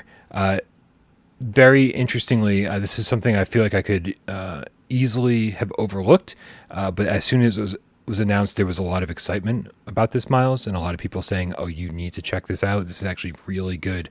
The Last Clockwinder is a puzzle automation game about making synchronized contraptions and of your own clones. You play as Jules, a young woman on a mission to repair the clock tower, an ancient haven for the galaxy's plants and seeds that have fallen into disrepair. Use the clock tower's gloves to turn everything you do into a perfectly looping clockwork clone. Create an interconnected system of clones to grow plants, harvest resources, and synthesize new seeds. You can coordinate your clones to create marvels of precision teamwork, harebrained Rube Goldberg machines, or a troupe of synchronized dancers. It seems like there's Sorry, go ahead. What blows my mind about this, and actually it's the first time I've watched the trailer, is one of the games I played at Fast Travel Games is this game, but like not this game, and I loved it. And I'm really surprised how similar they are, because it's the whole puzzle game of using clone mechanics, and it's genius. Yeah. So I mean, we'll talk about it a bit later, but that has definitely piqued my interest. Yeah, I don't know if you've ever played Transpose, by Secret Location. Very much the same thing. You create clones of yourself, and you're just trying to get this cube to the other end of the stage, and so you work with yourself, with multiple copies of yourself, kind of passing this thing along, throwing it to yourself, dropping it to yourself, depending on the type of gravity you're working with. It's mind bending. And this seems to take it a step further, because other than just getting the cube to the end of the stage, there's seeds and planting and harvesting and all this other stuff that's going on. You're working together to do all this. So very curious to see how this works, and if it does, take the transpose formula a step further. It looks like it does. AJ in the chat says transpose maybe like a puzzle game. Every puzzle game makes you like a puzzle game. AJ's he's a closet puzzle game fan. He just loves every puzzle game, but then constantly says, I don't like puzzle games. They close out this blog post by saying, this brings our current launch window lineup to up more than 30 games with hardware and software availability beginning February 22nd, 2023. Pretty amazing, man. Pretty amazing. And we still have a month to go. Over the next month, Miles, I do expect to hear from Sony themselves, instead of like a collection of third-party things, what's happening with Astrobot Rescue Mission, what's happening with Everybody's Golf VR, the Persistence, Blood and Truth, right? Wipeout a Mega Collection. These are all first-party, now first-party games that have not been discussed. And I think these are some of the best games on PSVR 1. And for Sony not to have said anything yet is a little strange. But also, I feel like it's kind of this 1-2 punch where if they say, hey, all of these upgrades are free for, anybody with PlayStation Plus, or they make them free PlayStation Plus games. So when you buy your PSVR2, here you go, here's your Plus collection, that kind of thing that we talked about numerous times in the past, Miles. I feel like they're kind of saving that. And not necessarily saving it for the launch window. It could be that, they calculate how much is the average VR player going to be spending. Okay, well, let's give them a good choice now. And then later in the year, we release some other upgrades for games that people are like, oh, this is a no-brainer. I'm going to definitely pay for the upgrade for this game or buy this game. In which case, there becomes a point of cannibalization, isn't there, where you have so many games that people aren't going to buy all of them. And yes, they're going to be available for the rest of the year, but people then already move on to something that's a bit newer and shinier. And those games that you mentioned are ones that if they came out in 6 months' time, I'd play them then, without a doubt. So that could also be a possibility. But yeah, I'm definitely looking out for those titles as well. I feel like we're kind of already at the point of cannibalizing their own sales. I know you weren't there at the very launch of PSVR 1. You came in a little bit late, but for those of us who were there on day one, there wasn't a lot of coverage for PSVR games, and I think it was the demo discs that really sold us. So, there were games that, like maybe Drive Club, that felt like no-brainers, that you were like, well, Drive Club, I want to drive in VR, absolutely. But then you check out the demo disc, and you'd be like, oh, this Wayward Sky game seems pretty cool. Oh, Job Simulator. This sounds like dumb, but this is actually really fun to play. And so you start playing all these demos, and then you just start buying the games because you wanted to see what else your new VR headset was capable of. I think there's just way too many at this point for that to happen again. Yep. Because I think I bought them all eventually, and I don't think there's any way anyone's buying all of the launch titles at this point. Yeah. Miles, let's do our best to get caught up with these tips. Yeah, the amount of tips that have come through are incredible. And by the way, we're creeping towards 500 likes. So even if people are watching on their TVs and stuff, if you just quickly bring up your phone and just go on the app and just give a like, and then you can put it down again. You're so needy. Chill for the rest. You're so needy. No, it's good. Right? Oh, yeah, it's good. Just be happy. We need them. Just be happy they're watching. They feed us. I love it. I love they watch us. Right. I love it when they watch us and give it a like. Yep. Me too. Yeah, I like Me it too. more. I just don't like begging. Yeah. Yeah. Miles. It's not begging. Are you... It's encouragement. Yeah. I don't know how far back I need to scroll here. So you want to go to Elephant Trap. It's the double line.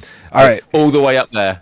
And I will keep adding, man, tips are coming in again. So I will keep adding to the bottom. You just keep going through these. Yeah. Thank you, everyone. I'm going to do my best to be speedy about this. So thank you very much, everybody, for your tips. We do need to get this show out in under 3 hours, though. So let's do this. Elephant Trap with the €2 says, let's make a Gran Turismo 7 PSVR without parole tournament. Already underway, sir. It's an excellent idea. That will be happening soon, I promise. Mike Blankenhorn with the $10 tip says, thanks for all your hard work. Here's more for the wheel. Dude, we are so close to the full amount that I have in my Amazon cart right now. When I say the wheel, I guess it's the wheel, the shifter, and like the whole rig that like you sit in with like the car seat and everything. Like I want that all set up. I want to put a webcam the very front of it so you guys can like be in there with me while I drive. It sounds like it's going to happen. Your Long Shadows. How much is the crash helmet? How much is the crash helmet? I don't know, man. I'm reckless. Right. Your Long Shadows with the 50 Nokia cell phone says, if the stream gets 500 likes, Brian has to buy the wheel. Them's the rules. Uh-oh. Did you say we got 500 likes? We're at 20. We're 27 likes away, so we're very, very close. I like that. There's no way we'll get there. No worries. Okay, Nick Mueller of the Game Cat with a $10 tip says, this tip intentionally left blank.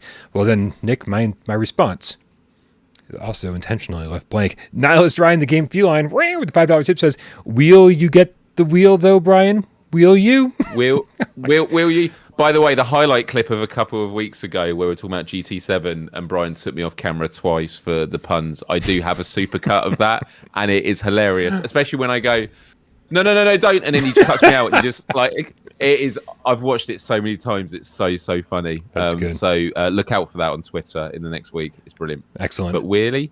Mako XL with the $2 Canadian dollars says, best hardware launch ever. I agree. I agree. At a certain point, you have to be like, yeah, this is better than the PS2 launch, the Dreamcast launch, whatever, man. Like we got AAA games, we got indie games, we got games in tons of different genres. Where is Night of Queen 2 gone to? Asks Belrami of the Game Cat with the €2.5. If you don't know Night of Queen, then you're probably doing better than we are. That's a pretty rough VR game, but still fun. Darth Vader, the Game Cat, with a $10 tip says, I cannot wait for PSVR2 launch. Another game to add to the playlist is Pavlov. Love first-person shooters in VR, especially with zombies. Give me all the zombies. I agree, man. Zombie modes are a must. Mako XL with the Canadian $2 tip says, is anyone excited? Are you excited, Myles? Very. Very excited. Your Long Shadows with the 100 Nokia cell phone says the Wheel of Time is great, but I've heard a driving wheel is pretty good too. You can boop it and go toot toot. This is the strangest tip I've ever read, Myles. Just now. They'll get stranger, I'm sure. Crown Vic with the $5 tip says, hype. P.S. By the way, by the wheel. Oh, BTW, by the wheel, not by the way. LOL. I love that. That's the new meaning. BTW. By the wheel. Thank you, Crown Vic. Mako XL with another Canadian $2 says, I want to continue beating Brian. I think in his head he's got like a billy club or something. Mako XL with another $2 says, I'll buy you the damn wheel. Just buy it. Unintended Studios with the $5 tip says, just pre-ordered mine and you guys talked me into it. Bought a G293 wheel setup. Cheers. Well, if Unintended Studios did it, then we all should do it. Keen Bean with the £2 says, I'm so hyped for Before Your Eyes. Number 4 on my list. Dude, I'm so happy to see this, right? Because in my head, I'm like, oh, no one's going to buy this and no one's going to understand the charm and whatever. Obviously, Keen Bean is has got his finger on the pulse. GC13, the Diet Pepsi Cat with the $10 tip says, nothing clever to say, just support. Thank you so much, Tiff. We appreciate it. Keen Bean with the £2 says, how do I change the amount? It won't let me edit it. I don't know. You're on that side and I'm on this side. I can't tell you what happens over there. I only know what happens over here. My apologies. I'll look into it.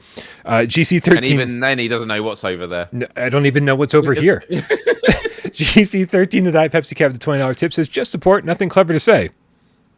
Thank you again, Tiff. Keen Bean with another. These are the same two people tipping over and over.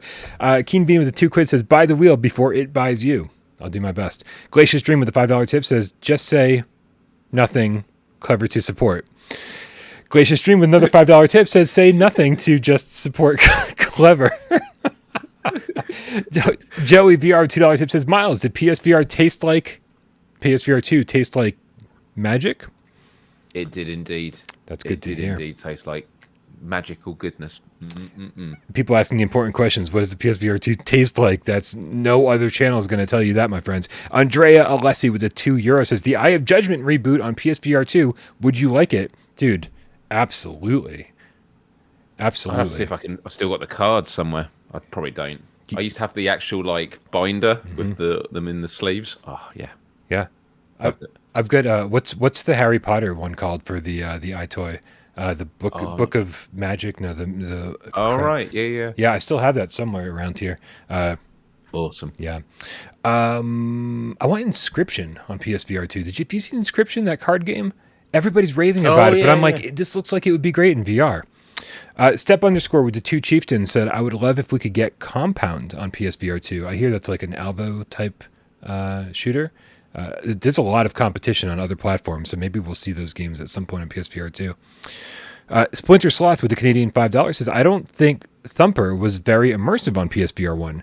Perhaps that's a hot take. I don't know. I just didn't feel like I was there behind the beetle. Maybe we need a first-person mode in Thumper for you, Splinter Sloth. Or maybe we just need 4K visuals. Maybe that'll immerse you more. We'll see. PSVR Underground, AJ in the chat with a $2 tip, says, upgrade pass for games that were once free. I guess he's referring to... Was Tetris Effect free at some point, or just Rez? Do you know? Yeah, that. I think Tetris Effect might have been a PlayStation Plus. Oh, maybe not. I feel like it was the Connected upgrade was free, wasn't it? The Connected was like the new version, and that was a free upgrade. Ooper the Underground Game Cat keeping me honest with the €2 says it says free upgrade for NFL at the bottom of the list. Thank you. You know what? I've been working on this upgrade video for a long time, and I didn't even know that we had more information down there. So thank you guys for pointing that out. Looper the Underground. Nothing about hand egg. Nothing about hand egg. This the word hand egg really gives me a bad image. I wish you'd stop saying it. Loopy the Underground Game Cat with another 5 years says, in Wanderer, you can actually have trouble finding items after throwing them. Oh, right. So there are consequences, is what he's saying, to throwing things in VR. Yeah, Wanderer can totally fuck you. Awesome Tatum with the $8 tip says, the Citadel awaits. Oh, by the way, happy anniversary. We love without parole. Here's to 8 more years. Oh my God, some more tips. I shouldn't slow down. Thank you very much, Tatum. Looper the Underground Game Cat with a €2 says, you're wrong, Brian. AJ only loves the good puzzle games. That's not true. Maybe it is true. Ryan Barron with a $5 tip says, good luck with the best VR games list this year. How long is the VR2 cord? Do you think Microsoft layoffs will bring more creative minds to Sony? I hope so. The VR2 cord is what, 5 meters, 5.5 meters? Do we have a solid answer on this? It's something like that. By the way, we are 4 away from 500. The first person to tip after we hit 500 likes can choose the color of this light behind me. I'll let you choose any color you want. How about that? There we go. Piotrick F with the 12 plantain says, Gran Turismo 7 VR, no split screen? I'm done. This just proves you can't please all the people all the time. And as Mitch Hedberg would say, last night, all those people were at my show. Mako XL with the Canadian $2 tip says, you sold us on PSVR in 2016. I'm glad I did something good with my life. Looper the Underground Game Cat with the €2 says, Myles, are you streaming Callisto Protocol tomorrow? I am indeed. I'm going to be streaming it from the beginning. In terms of time, probably the same time that GAMESCAST starts, maybe an hour earlier. But just subscribe to my YouTube channel, ring the bell. Tomorrow morning, I'll set up a YouTube live stream schedule, so you'll be notified once I go live. And also, I post about it on Twitter and Instagram and things like that. That's amazing. And we've hit 500. You're getting the wheel, Brian. You're getting the wheel. All right, listen, I can't share my screen because there's like private information on Amazon.com. But you're really getting it. But I am going to Amazon.com. I'm clicking the cart. I am looking to make sure that everything is the correct price. There is the adjustable simulator cockpit race with the black racing seat. The Logitech G driving force shifter and the Logitech G Force G29. This all adds up to about $700 once all the shipping is added in, or taxes added in. $701.52. You guys have actually paid for this almost today. So I'm going to... I just pushed the button. I just placed the order. Jesus, that was a lot of money. Brian. That was a lot of money, dude. But you were pressured. You were pressured by this community. Yep. So yep. It's on them. It's on them. Yep. By the way, can I just say the thing that always really confused me about the States whenever I went over there is the fact that when you go shopping and you look at the price tags, I remember like learning the money when it was more to do with coins and notes. And okay, I've got all my stuff, and I get to the till, and I've counted all my money, and then they put it through, and then they hit the button, and then the number goes up more. They've added VAT, and I'm like, what? And then everyone's behind me, and I'm like, I just counted all the coins, and now it's the wrong number. It like that always blew my mind. In the UK, it includes VAT. If it says $9.99, it's $9.99. Whereas in the States, if it's $9.99, it's $10 something. And yeah, I've always found that absolutely baffling. Yeah. I mean, this is what I grew up with. It doesn't make any sense, but yeah, we're definitely just used to it. That's what I mean. You're just used to it. So you guys are much better at maths. I guess. I don't know. I mean, we're not that much better at math. No one in the world can seem to tip 20% properly, based on my history. Or maybe I was just a terrible server. That's not true. I was an amazing server. Dude, I'm so happy you're streaming Callisto Protocol tomorrow. I really do want to tune in for that. So everybody subscribe to youtube.com/Myles. Stephen Blaylock with the $5 tip says, VR Worlds 2 would be great, and Star Trek Bridge Crew 2. Do you guys think there will be an aim controller? This is probably one of the most commonly asked questions about PSVR 2.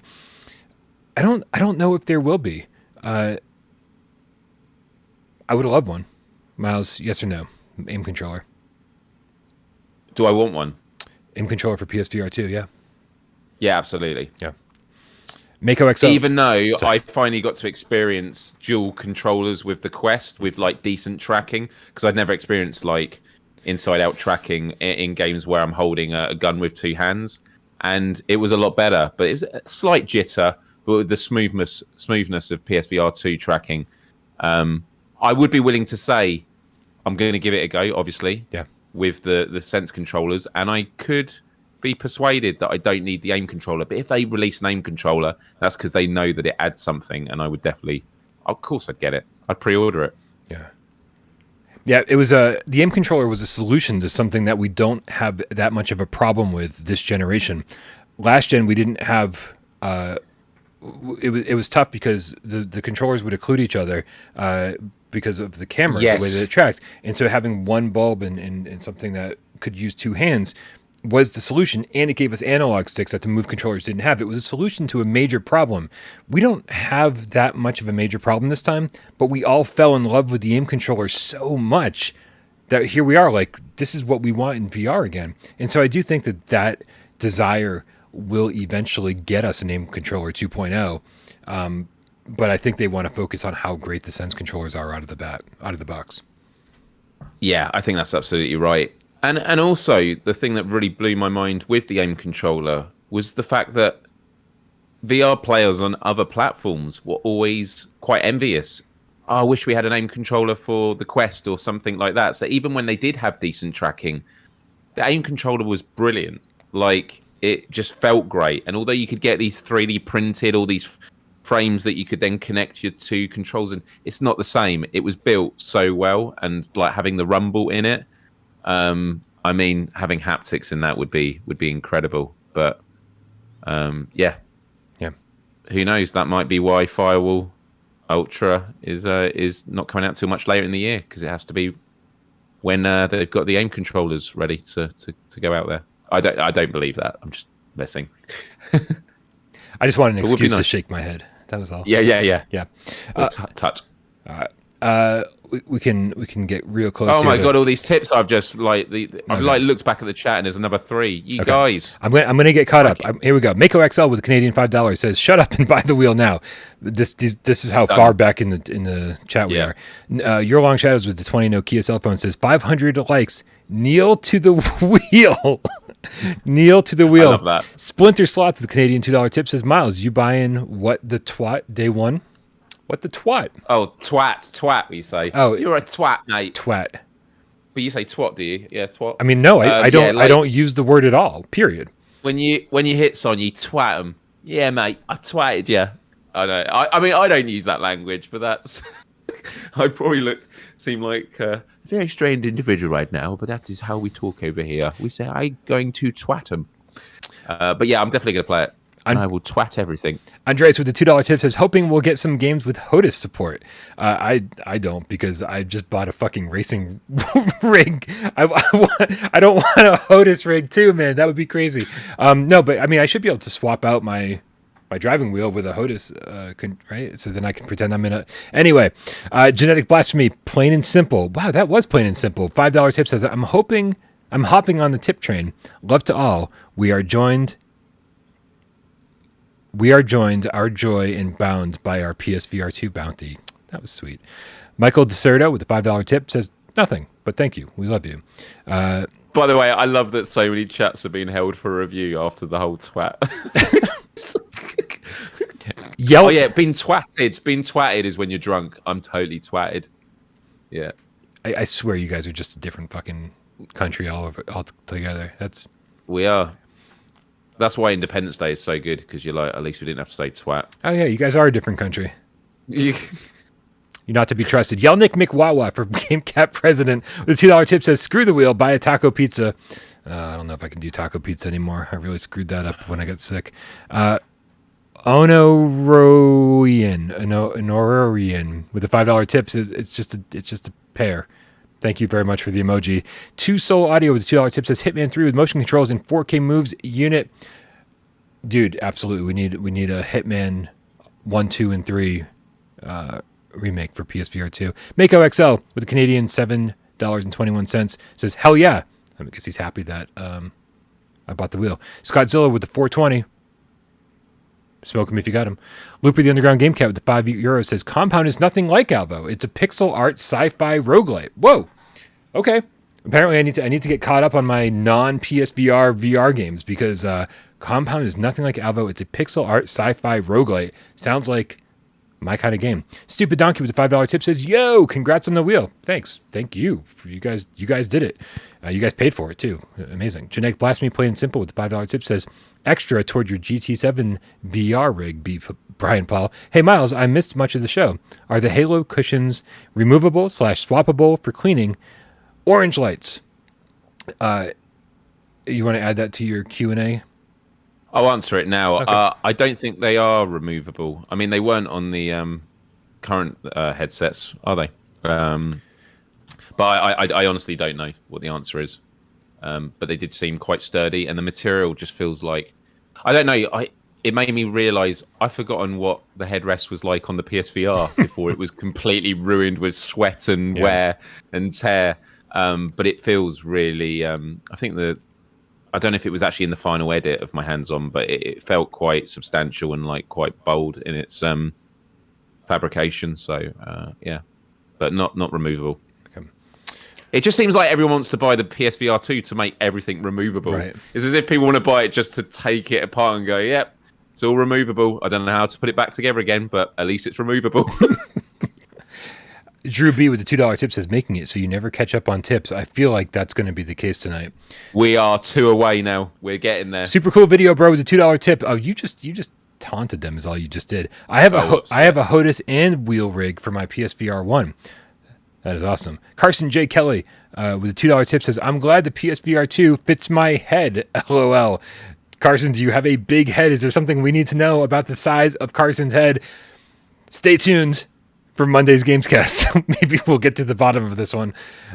Holy crap, man. We are all caught up. That means we need to get to, Miles, your trip to Sweden. You have a lot to talk about in terms of what you experienced over there at Fast Travel Games, and you have a lot of questions to answer because the cats have a lot of questions about PSVR 2 that you've been collecting. Yeah.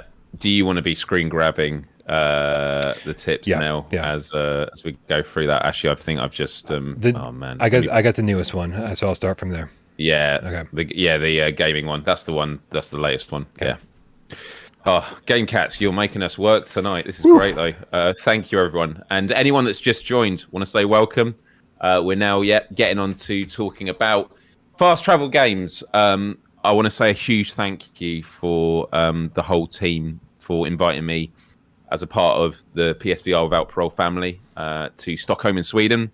I got there Friday afternoon. I was in their offices all day on Saturday and then until about 6 p.m. on Sunday. I did go back to my hotel Saturday night. I wasn't like locked in there for 48 hours. And what I really enjoyed about the trip, and I actually sent them a video message earlier during my lunch break at work, just to express my thanks, was it was a really action-packed trip where there was so much to do, but it didn't feel crammed. It didn't feel like there's not enough time to do everything. It was a good opportunity to hang out with the developers, with all the teams, and with the other VR content creators there. Some that I've known for a while. Nazy, as many of you will know from the Beat Saber community, was actually on Beat Saber's commercial today online. I saw that, yeah. She is just a brilliant human being, and very talented and creates great content. And I've known her for about a couple of years now, and she actually was one of the Beat Saber players that played my band's single last year when we released a single and commissioned some from the community to create a map for Beat Saber. And she was one of the many who made me feel terrible because she played it on like the hardest mode and was like, "Oh, that was really good," and doesn't sound out of breath. Whereas me, if I gave it a go, I'd just be like, just completely panting. Right. And the sad thing is, I've still not played my band's own track because I haven't played on a Quest before, which is what made this trip really interesting. I had never experienced a Quest before. Now, I said in the hands-on of the PSVR 2 that I know some people will laugh. How can you review VR if you don't know it? This is a PSVR channel. I have just been in the world of PSVR the last several years. But my first domestic VR experience was the HTC Vive. My brother brought it over to my parents one Christmas. We got to experience Job Simulator and Arizona Sunshine and Raw Data. Those were the 3 games that blew my mind. And then when I was playing PSVR, I kind of, for my own enjoyment, just wanted to stay in that world until I went with the upgrade. And so that's what happened. So this is how this section is going to go. I'm going to talk about all the games that I played there. There is one that is top secret that I can't talk about, other than I did get to play an early build. And then I'm going to go through all the questions that GameCats have asked on various platforms, the hands-on video, Twitter, social media, all the social media platforms about PSVR2. And one of the bits of feedback from the hands-on video that I really appreciated was a lot of people said it just was a really intimate, thorough video that felt very casual. And that was kind of what it was. I literally took my phone and balanced it on a box and then tried to, line it up to my face with my Apple Watch. Didn't have a proper microphone. It makes me realize if this becomes a regular thing of events I go to, I'm obviously going to invest in better equipment. But I did want it to feel like just chatting with a friend, which is kind of how we do these GamesCast shows. Right, so I've got these notes in front of me to talk about each of the games. The first one we're going to talk about, Brian, is Ghost Signal, a Stellaris game. Now, this is embargoed, so I'm not allowed to talk about my impressions of the game, although I might be a bit sneaky and talk very briefly about it in terms of how it relates to other games that I've played and kind of the games that I go for. But this is what they say about it. So, uncover the wonders of outer space in this VR action roguelite game. Set in the Stellaris universe, captain your ship to battle or befriend a multitude of alien species in your search for the enigmatic Ghost Signal. Mm-hmm. Partake in dynamic space wars, encounter planet-sized creatures, gather valuable loot to conduct research and more.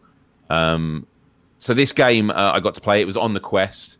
And without giving specific impressions of it, I had a good time with it. But like with a lot of roguelike games, these are games that as you learn the mechanics and you get the sense of the grind, I think of Until You Fall. That was a game where at first I was like, yeah, this feels good. But then as it clicks and you start understanding it more, it's like, okay, I really get this. And so I was with it for about 40 minutes. And straight away I was like, I like what they're doing with it. But it's a game that I can't wait to actually spend a lot of time on my own. And yeah, that was the first game that I played.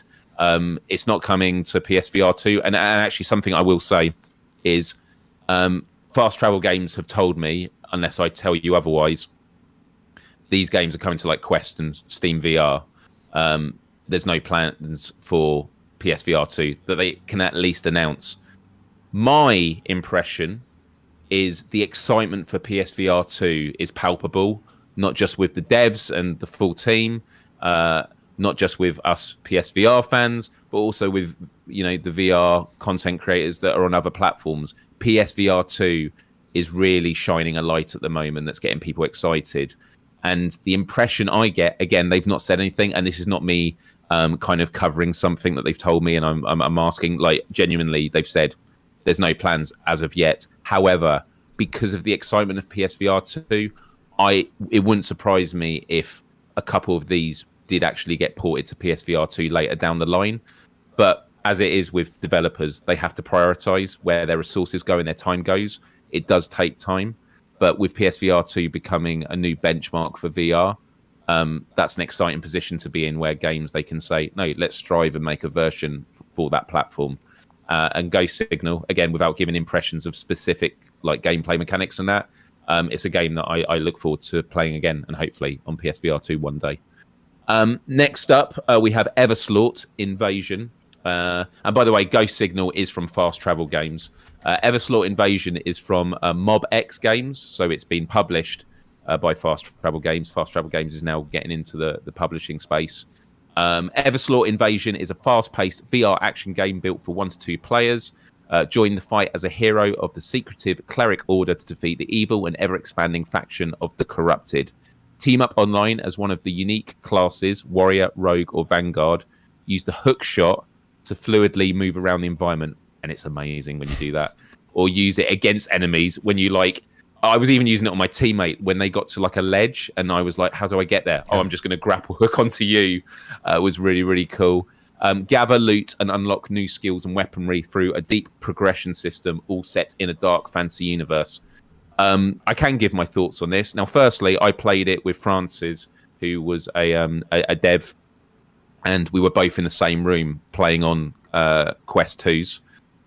Having never used Quest before, something that really struck me with this was the moment that I was like, wow, these speakers in the headset are incredible, because you get this sense of surround sound, but you're not wearing headphones, and I was able to chat with her without a microphone in-game, and I found that really, really mind-blowing. Now, in the context of PSVR2, just to sort of like answer this very, very quickly, would I have liked that feature for PSVR2, which, by the way, it doesn't have? Yes, but I understand that PSVR2 wants to push the Tempest engine. They want to push their 3D audio, which is obviously optimized when you wear headphones. And ultimately, the majority of time spent on PSVR2 is going to be individuals at home playing by themselves. There's a lot of other features I'd like PSVR2 headsets to have, but that's what it does come down to, is the majority of gamers are going to be on their own. But in terms of this game, Brian, and I will pause to breathe and let you ask me any questions you may have about this game. But I had a really good time. It was a wave battler. We actually, Francis told me that I think they'd only got to wave 4 or 5 in the day. We actually got to wave 10. I died, and then she finished off the last enemy, and then we completed those 10 waves. It was a really good time. There was a lot of issues I had where it reminded me of After the Fall when it first came out, where it was a bit jittery with the animation of the enemies, where it was it looks a bit like stop motion effects or stop animation. But to be honest, there were so many enemies. I think that they're still developing it and optimizing it, so I think that's stuff that can get fixed. And when you get up close to them and they're sort of a bit slower, the animations, they are horrible looking enemies. Really, really cool. And yeah, the hook shock is great. When you want to heal yourself, you have to hold one arm up to the other, and a needle comes out, and you have to stab it in your other wrist to inject health, which at first is really creepy to do. But the progression system's really great. But there was a couple of things, like when you choose your weapon, your melee weapon, and you want to upgrade it, you put it in a machine, you choose the upgrade, you say, yes, you press, that's the upgrade I want, and then you have to confirm it. It upgrades it. You then have to take the weapon out and then put it in again and do it again. And between the waves, there's no countdown. You're literally having to keep looking over your shoulder until the enemies come. And so I hope that's something they can fix before launch, because just with the flow of it, it was kind of, I just feel like the challenge shouldn't be the frustration of upgrading things once you know what you want to do. It should be made easy so you can optimize quickly and get ready for battle again. But the enemies look great and some really cool bosses. And again, not for PSVR2, but I hope it does come to there one day. Hey, I was watching Awesome Tatum stream this in our Discord at some point, and he was saying that this is, and please, I hope I'm not misquoting him. He was saying that this is what Doom VFR should have felt like.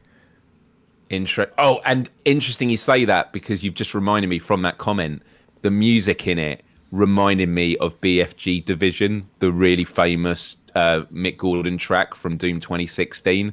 And I was like, I want to speak to these devs. I think they were definitely inspired by Doom. And having said that, with the actual battle itself as well, that's a really great point. Really, really great point. What's the next game? Next game, right? Cool. So We Are One, and this comes from Flathead Studio, which is a really small indie team, but obviously published by Fast Travel Games. This is the game that I mentioned earlier when on the PlayStation blog we were talking about the Last Clockwinder. This was, and by the way, I'm still reading them in the order, except Cities VR I'd played at this point on PSVR2, but of course we're going to leave that till the end. At this point, this was the last game I played on the Saturday, and it was like my favorite game because it was just really unique to me. There are going to be other games that people have mentioned where it's a clone puzzle game. So what they say is We Are One is a puzzle shooter that arms you and your better half, your clone. Use time loops and guns to solve puzzles and blast your way through over 50 action-packed levels filled with mechanical enemies hell-bent on destroying Mother Nature. VR1 provides beginners and the most seasoned VR gamers with endless challenges. And Brian, I always mention this on the show, that one of the characteristics of VR games that always makes me rank them quite high, not always though, is a game that if I brought someone over to experience VR for the first time, could I put them into it? And this is definitely one of those games. It's so intuitive. It's so interesting. It has beautiful art design. The music. I'm going to pause you right there, Myles, because every time I've seen this game, I just go, oh, like, I just don't like the art style. And I feel like that's something that would change if I got into the headset, right? Because it just looks muddy to me. It just looks like the worst kind of cell shaded. And that's always been like the way that I picture this game. And so for you to be like in the headset, it's beautiful, like the art style. Yeah. It's really interesting to hear the comparison between somebody who's actually played it and me who just sees it on the flat screen.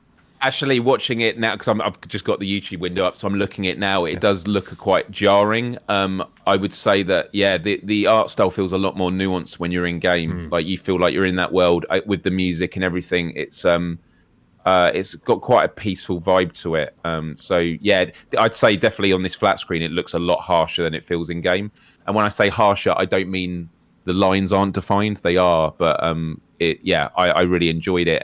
And just to give an example of a puzzle, because it's really easy to begin with as it teaches you the mechanics, and then when you go to this next area, the difficulty spike is so large that some of the feedback I gave to the devs is there needs to be some middle ground because it's just so jarring. But I'll give you an example of the puzzle. So in the early levels, it's very much that you'll spawn at one point and there'll be you have guns that you load with seeds. So you might go to one spawn point, but there's no gun there. So you have to pick up the seed and then throw it at another spawn point. And at each spawn point, I think you get like 20 seconds for the loop. So you pick up the seed, throw it at the other spawn point. Obviously, you go back to the HQ point, and then you go to the other one, and then you look to your right, and you've got the gun, and then you can see the clone of you who's picking up the seed and throwing it, and then you catch it, and then load it into your gun, and then shoot the enemy. And that's a very basic one. When it got really, really difficult was, and I'm going to explain this as best as I can, was where you had this level where you had only 2 spawn points, and one had a gun, one had a seed, and when you load the seed, you have 3 bullets. But there were enemies on both points. So it's like, so if you give a gun to the seed, then how do you shoot that enemy at that place? Or if you give the seed to the gun, you can kill that enemy, but then you can't reach the other one. And the way you complete it is you spawn at the gun, you look to your right where the other spawn point is, and you put your hand out and you pretend to catch a seed, and then you pretend to load it in your gun, and then with a gun that is empty in your hand, you fire it at the enemy, but there's no bullets in it. Then you go back to the HQ point. Then you go to the other spawn point, and you can see your clone holding out the hand, and you take the seed, and you have to throw it at the right time, takes a few attempts. They've caught it, and then you see him load it into the gun, shoot the enemy, and then at that point, you then throw the gun to the other point, you catch the gun back, and then you kill the other enemy. So it's got some really interesting clone puzzles, and hopefully I explained that well. But again, it's one of those things of, Did you figure that out on your own, or did somebody have to explain it to you? Because that seems like something that you would just need hours of time to figure out on your own. And I feel like there's a pressure when you're standing there with other content creators and the developers and whatever else. Like, I just don't even know where I'd start with that. So the developer, I asked him after a few attempts, because I was limited for time, like, can you just give me a clue? And he's like, you've got to pretend the catching. And then I understood it. And then the rest of the puzzles where there was other complicated things, it made sense. But that's what I'm talking about, the increase. That level bit, it was so sharp. Like, if there was a way of introducing it in some way, I think that could work really, really well. So, again, not for PSVR2, but I would love it to, because it was a beautiful game and really, really, really great. And some of you might be thinking, why am I talking about these games if they're not coming to PSVR2 and they're Quest games? I think it also just is a good way of showing you like what are fast travel games investing in, not in just their own games, but publishing, because this does have a knock-on effect on like what is the path forward for them. Right, the final game before we get to Cities VR, which I can say very little about, and then PSVR2. And thank you for bearing with me, everyone. Guardians Frontline. So this was the first game I played on Sunday, and this is from Really Interactive. And my goodness, this game blew me away. I thought this was going to be a game at the end that I was like, it's a shooter. All these games I've really enjoyed so far. This is the one that I'm going to be like, yeah, it's all right. This blew my mind. So this is what they say. Guardians Frontline is a VR shooter with strategy elements in a sci-fi setting. Wield powerful weapons and set up both defensive and offensive structures as you fight off enemies in single-player, co-op, and PvP game modes, complete with an in-game level editor and community-created maps. Guardians Frontline is a love letter to legendary games such as StarCraft and Halo. Right. Yeah. I'm going to try and go over this as quick as I can. It is a first-person shooter that reminded me of Farpoint. Now, I know a lot of people love the Farpoint multiplayer. Maybe if I'd played it when it first came out, I'd have enjoyed it more. I did like the multiplayer, but I felt it was quite limited and quite singular. And we can have those disagreements. I'm fine with that. I still enjoyed it. This had so much diversity to it, and I got to play it with one of the devs. He showed me around. So I think it can go up to 4-player. And so there are different modes. So one of them is where you're in a base and you have waves of enemies coming towards you. Tower defense, you can put up walls, turrets, anti-air. You can create drones, droids that you can then give directions to follow you and things like that. And you collect currency from the enemies that you kill. And just to give you a sense of how customizable it is, one of the questions I asked the developer was, right now, when I'm collecting this currency and I'm spending it, is that a pot of money that we're all feeding into, or is it individual? And he says it's individual, but you can play a squad mode where you are collecting and spending from one pot, which means you could have it where some of you are out there shooting on the battlefield collecting currency while someone is in the base building. That's really great. There were modes where you're jumping off massive cliffs in snowy biomes and going into caves and having to destroy nests. But the one feature that I really, really loved was the map editor, because the map editor, and this has been a criticism I've had of Dreams, which I love, by the way, is it'd be lovely to create stuff with friends. In this, you are literally standing around this map. You can clone stuff. You can change the terrain. You can create maps with your friends. And I asked the dev a question that I thought would be very telling. I asked the dev, I said, this map creator is so intuitive. Did you use this map editor to create the maps, the official maps for this game? And he said yes. And for me, that is great. When they create a map editor that is good enough to create for their own game, it's amazing. And I do that whole thing where you're trying to see, what you can do with it. And so I took a block, I stretched it. I think it goes from a value of 1 to 1,000. I took it to 800. It literally stretched from the floor to the skybox, and they all laughed. And then I started jetpacking up there until I was out of sight.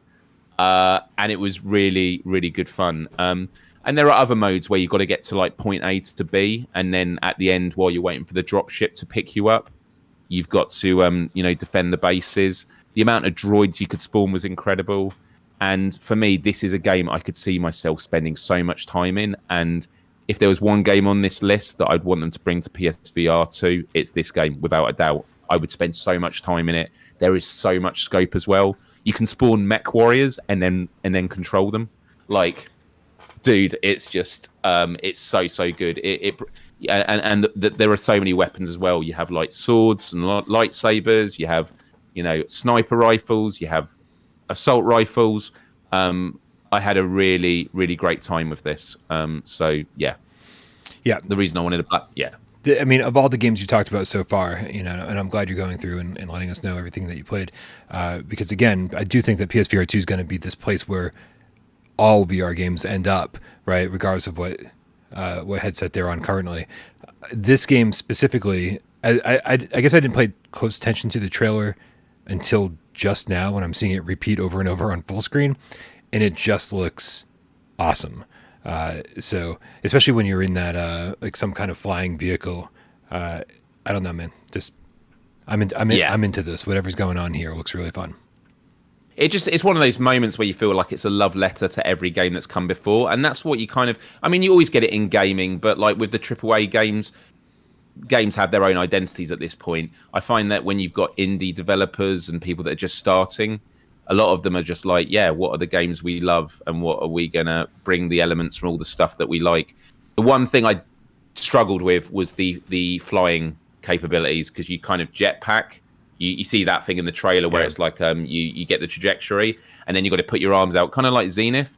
They reckon you can control the trajectory once you're in the air. I couldn't work it out, and so like in the levels where you're jumping off massive cliffs and you realize, oh, actually I'm not landing anywhere where I need to be. It was so slow that you like for 10 minutes going, I'm just going to end up where I don't want to be. But yeah, I'm actually seeing the trailer for the first time now as well, and it shows a very small fraction of everything that was on offer. Right. Thank you, everyone. I just wanted to go on about all them. Cities VR now, Enhanced Edition. Now, this is embargoed, so I can't give my impressions too much, but there are a few things I can say about it. Firstly, I'd preface this by saying I am someone that was a fan growing up of SimCity 2000. I haven't played many city builders since then, but I was in love with that game. I remember getting Simcopter, so I was able to sort of fly around the cities that I built. Cities VR, the idea that you can godlike create these cities and then you can literally go to the ground and then walk around them and look around is pretty remarkable in VR. So I will say that. Enhanced Edition is for PSVR2, and that means there are going to be improved visuals, improved UI and tutorial, and they say a much bigger area to build upon. And what I will say is, and I think I am allowed to say this, and if not, oh well. But in terms of like how much bigger of an area it is to build upon, I think like 1 square for the map is like 2.5 kilometers by 2.5 kilometers, and that's the space that you have to build on all current versions of the game. For the Enhanced Edition, you're going to have 9 of those squares, so it's going to be 9 times the size. And I was just building within 1 square, and you know, I didn't, you know, I'm not going into specific impressions of the game, but like I was playing it for 40-50 minutes, and my thought generally was kind of similar to the other one I couldn't really give impressions of, Ghost Signal. These are games that I want to spend hours with in my own time, and I didn't want to get too deep into this game that I start building a city I'm proud of and then being like, oh, I've got to do this all again. But the idea that like you could make something as big as that is quite phenomenal. So I'm really, really excited for this. And it is available for pre-order, like all the other games on the PlayStation Store. I'll link it in the chat now. I think for PlayStation Plus subscribers, you get 10% off. But it is a game that I'm really, really looking forward to playing when it comes out. Which brings us, Brian. I love that you copied the entire line into the chat that says, please promote pre-order link in chat. Yeah, there we go. It's like, there we go. It's like this is certainly not from a Fast Travel Games PR PDF. Yeah. Well, do you know what I love about this is, although I shouldn't have posted that, it's transparency. Yeah, Fast Travel Games said if there's one thing you do, and this is honestly the truth, they give me all the details like the bios and stuff like that. They said if there's one thing you can do, just promote this link. And absolutely, like I do want to sort of get back to the fact that, you know, you might say, oh, you go to these events, you get buttered up, of course you're going to be very favorable. Truth is, like, when we live in a world that we're very remote, you know, we play games, we talk about developers, but they're developers from afar. It was nice meeting them and hearing like the human stories of like, what, you know, why are they in this industry? What are they working on? And I was even talking about the fact that, you know, not all reviews have been favorable, but it's never personal. And they, you know, the devs would saying, yeah, no, that's cool. Like, we want to strive and do better. And you're only going to do that with constructive stuff. So they have been wonderful, and treated us good and stuff like that. Yeah, Myles is a sellout confirmed. Yeah, I saw that, Brex, bro, and I kind of agree with you. Yeah. But it is something to be mindful of. And when I was out there, I was like, you know, the thing I do like about PSVR without parole is we do get to talk honestly about games. Yeah. And when I think about, like, you know, I'll talk openly, like PlayStation have just done a round of like UK influencers in the UK for paid ads for PlayStation Plus. They've all announced this, so this is public knowledge. And when it first got announced, I thought, that would have been nice. But then I thought, no, that's not the kind of influence I am. Like, yeah, of course, when it comes to VR, I'm going to be championing it because I love it a lot. But I do like the fact we have this editorial freedom to speak our minds about stuff. And when I was at Fast Travel Games, I gave them lists of things about the games I didn't like or that could be corrected. And they were very welcoming of that. And they said it was really cool to have that instant feedback. So, yeah, I just wanted to give context there because I know there are going to be people that are watching that perhaps don't know how the industry works. And, you know, it's that whole thing of like, we want to be friendly. We want to be civil. We want to have these connections and share our excitement. But that does come with the fact that, no, we are going to be honest about things as well. And they understand that. And, yeah, I just wanted to say that. Cool.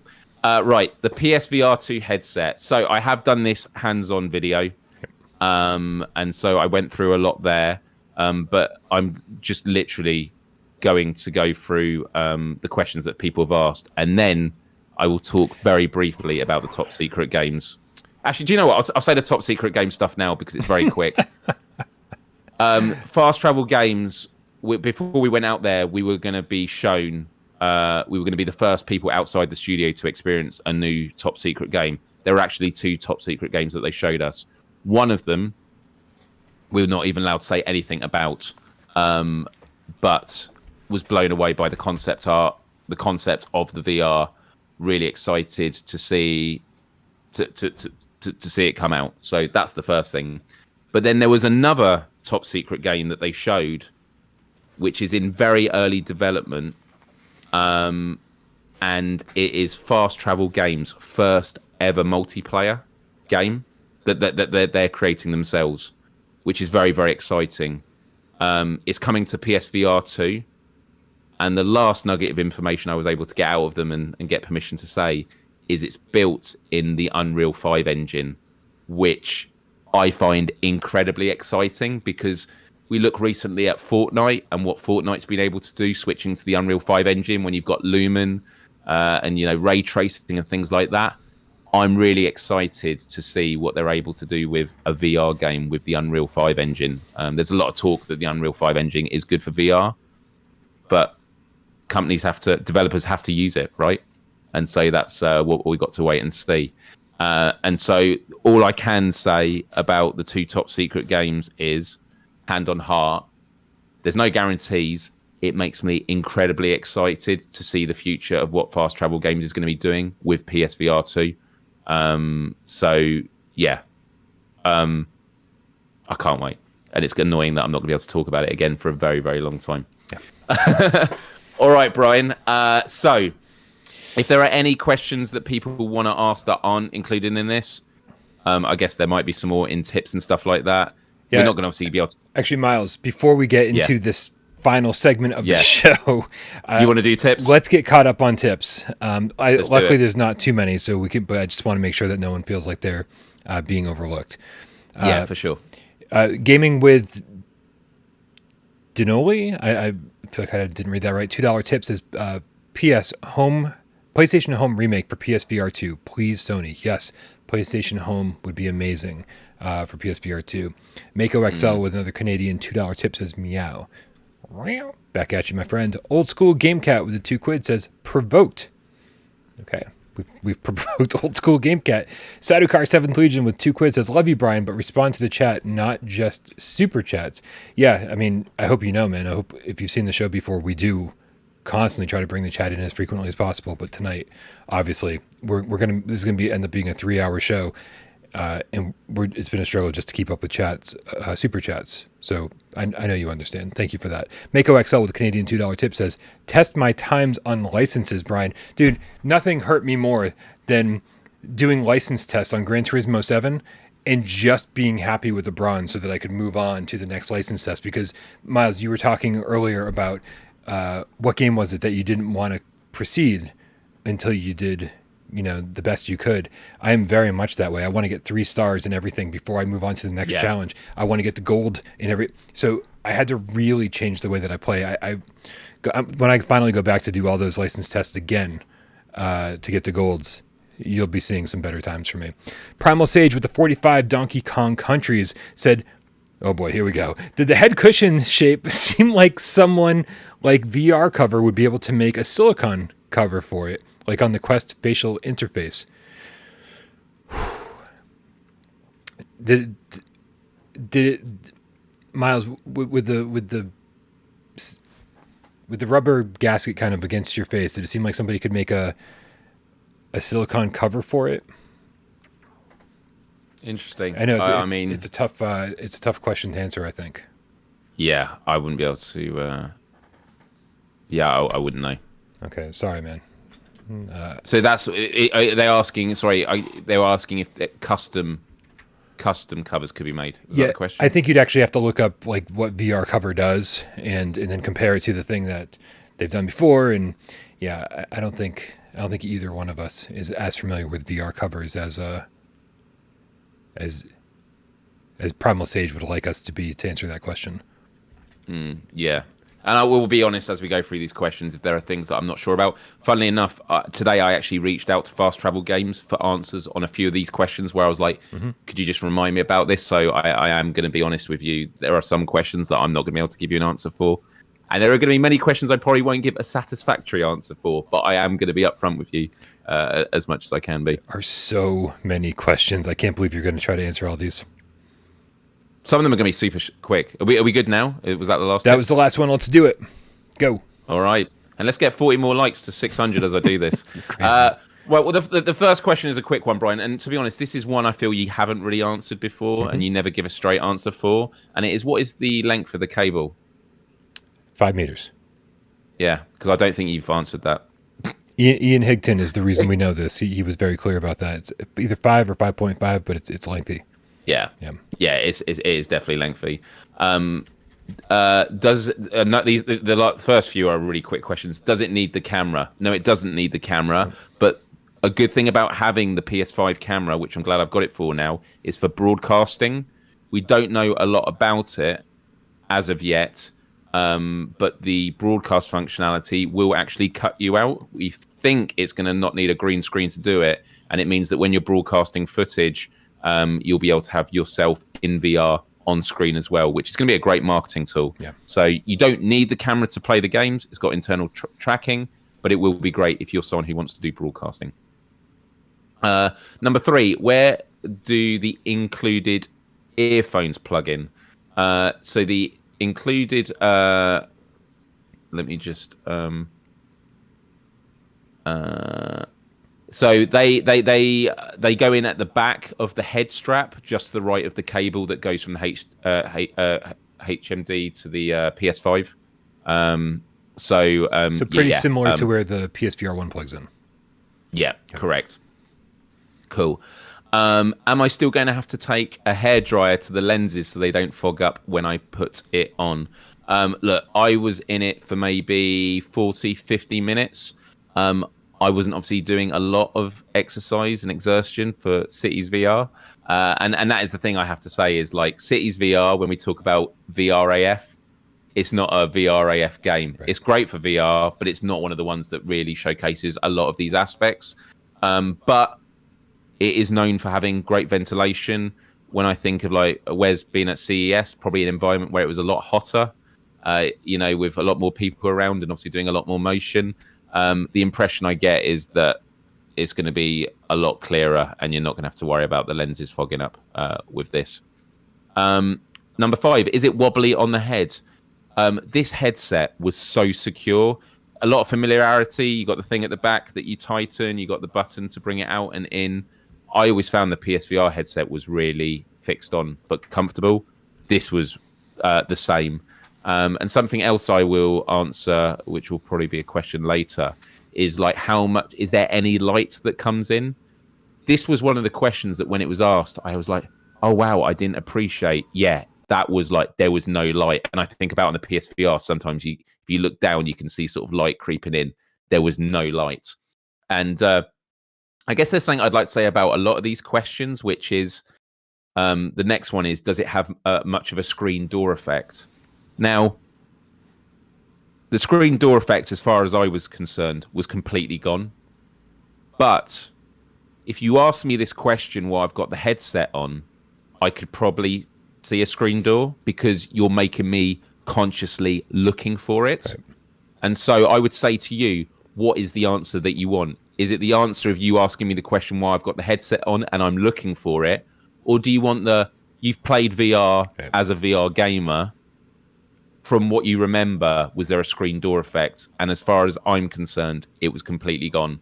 And it was one of the things that really blew my mind and makes me excited to play a lot of PSVR games on the PSVR2 to have that clarity. Because when we think about immersion, we don't want those pixel squares like looking through that sort of stained glass window. We want to feel a real sense of being there. So that's what I would say to that.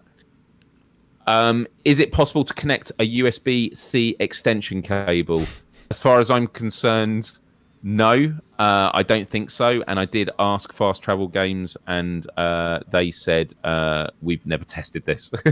It's not something they've had to test. It's a long cable. You're good. So yes. Number 8, and feel free to jump in at any point, Brian. How is the sweet spot on the lens compared to the Quest 2? I was pretty pleased with the Meta Quest 2 in terms of clarity, but then generally speaking, the games just fidelity wise didn't come anywhere close to what is clearly going to be the case with PSVR 2. And so the sweet spot, I mean, you adjust the lenses and stuff. You can make the lenses go in and out, and then you've also got the eye tracking. I don't think there was foveated rendering taking place in Cities VR. So there's a lot of these things I can't really speak to. But look, the fidelity was there, and it was really, really, really impressive. Just curious if they could be used to watch movies. What do you think of them used like that? So someone actually mentioned in Discord from a Sony blog post dated July 26th last year. In cinematic mode, players can view the PS5 system and UI and on all non-VR game and media content on a virtual cinema screen. Content in cinematic mode will be displayed in a 1920 by 1080 HDR video format with 24/60 Hz and also 120 Hz frame rate. I did go on the PlayStation menu in that, and it was so much clearer. Like, I've not been on PSVR since, which some of you might go, was irresponsible, I probably should have done it. But honestly, I'm kind of scared to. I kind of don't want to go back because I feel like it's going to be completely unbearable. Yeah. Because I just think now about the times where I'm looking at it and going, I need to clean these lenses again, because any slight blur, it's game over when it comes to text because of, you know, the lack of resolution. Whereas with this, I think you're going to have quite a lot of buffer with that as well.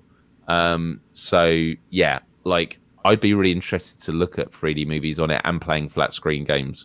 But obviously, foremost, I'm there to play VR games. It's good to hear that the UI looked clearer to you, because, or the PlayStation menu looked clearer to you, because as soon as I heard the 1080p resolution for viewing the flat screen stuff, I was like, couldn't it be displayed higher than that, considering what we know the headset's capable of? And so I don't know if I'm missing something. I don't understand why it's not being displayed in a higher resolution in the headset, but it sounds good. It sounds like we're not going to be complaining about how it looks in the headset, so I'm fine with that. Yeah, that's cool. How do you recenter yourself in game? So you hold down the menu button on the right controller. I didn't know that at the time. That was something I chased up with them afterwards. To be honest, it was a weird thing because you sort of go into these games and there was just, I think because the cable you don't really feel's there, and also I was in quite a big space, I felt very free. And this is coming again. I know I'm reiterating this a lot. I'd never used a Quest before. Obviously, it's wireless.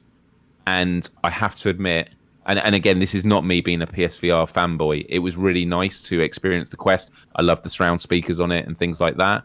But having done the both, my gaming experience, and again, I wasn't playing a game that was involving a lot of combat, but like when I use PSVR, even in games that you're quite static, the cable, you kind of, I don't know, I feel like you are somewhat aware of it because it's quite heavy. I don't know what the difference is actually in terms of size of it, but with this, didn't even cross my mind.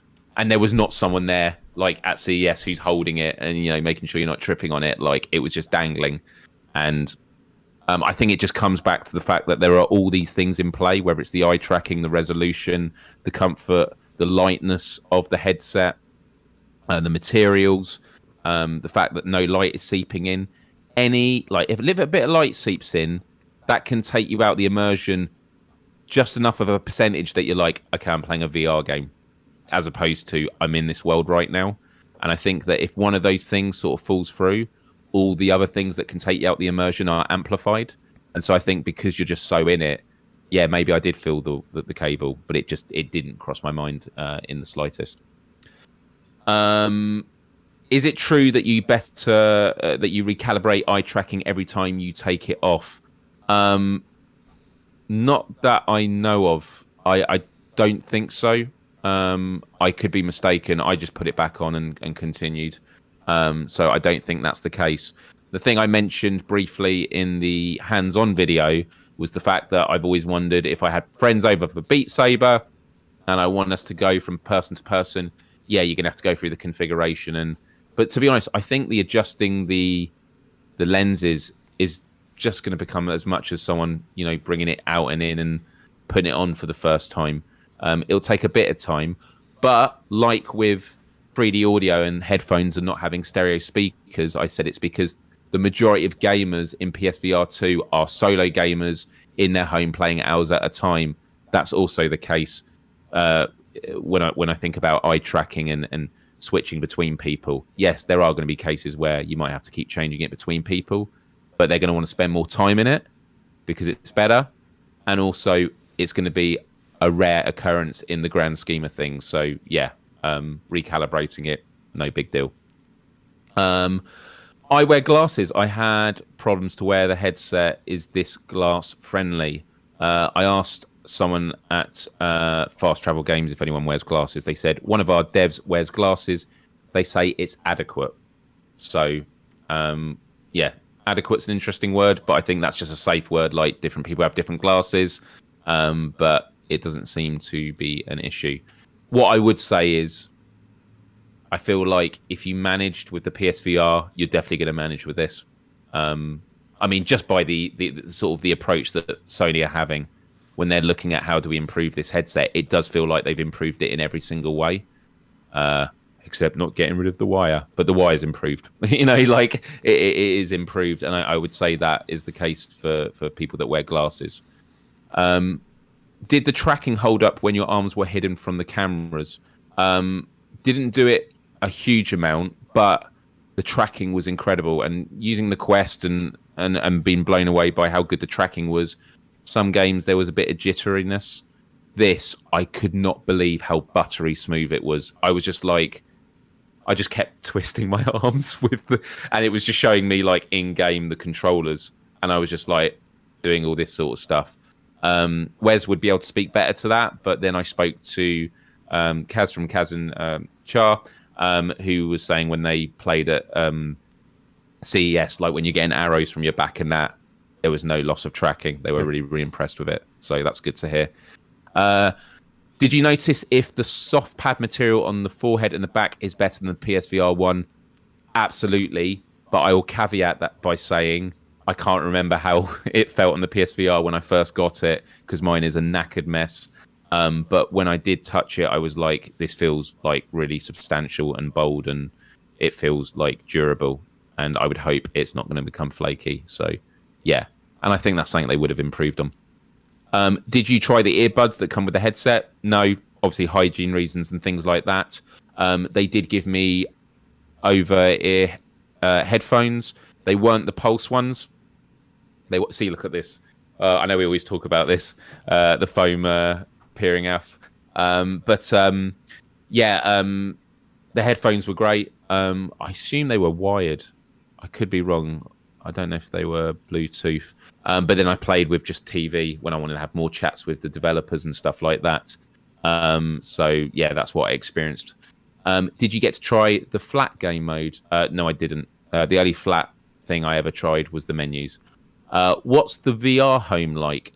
So when you're in the PS5 main menu. Now, this is a Sony loan PSVR2 model that I tried. So it's not necessarily exactly what's going to be on launch.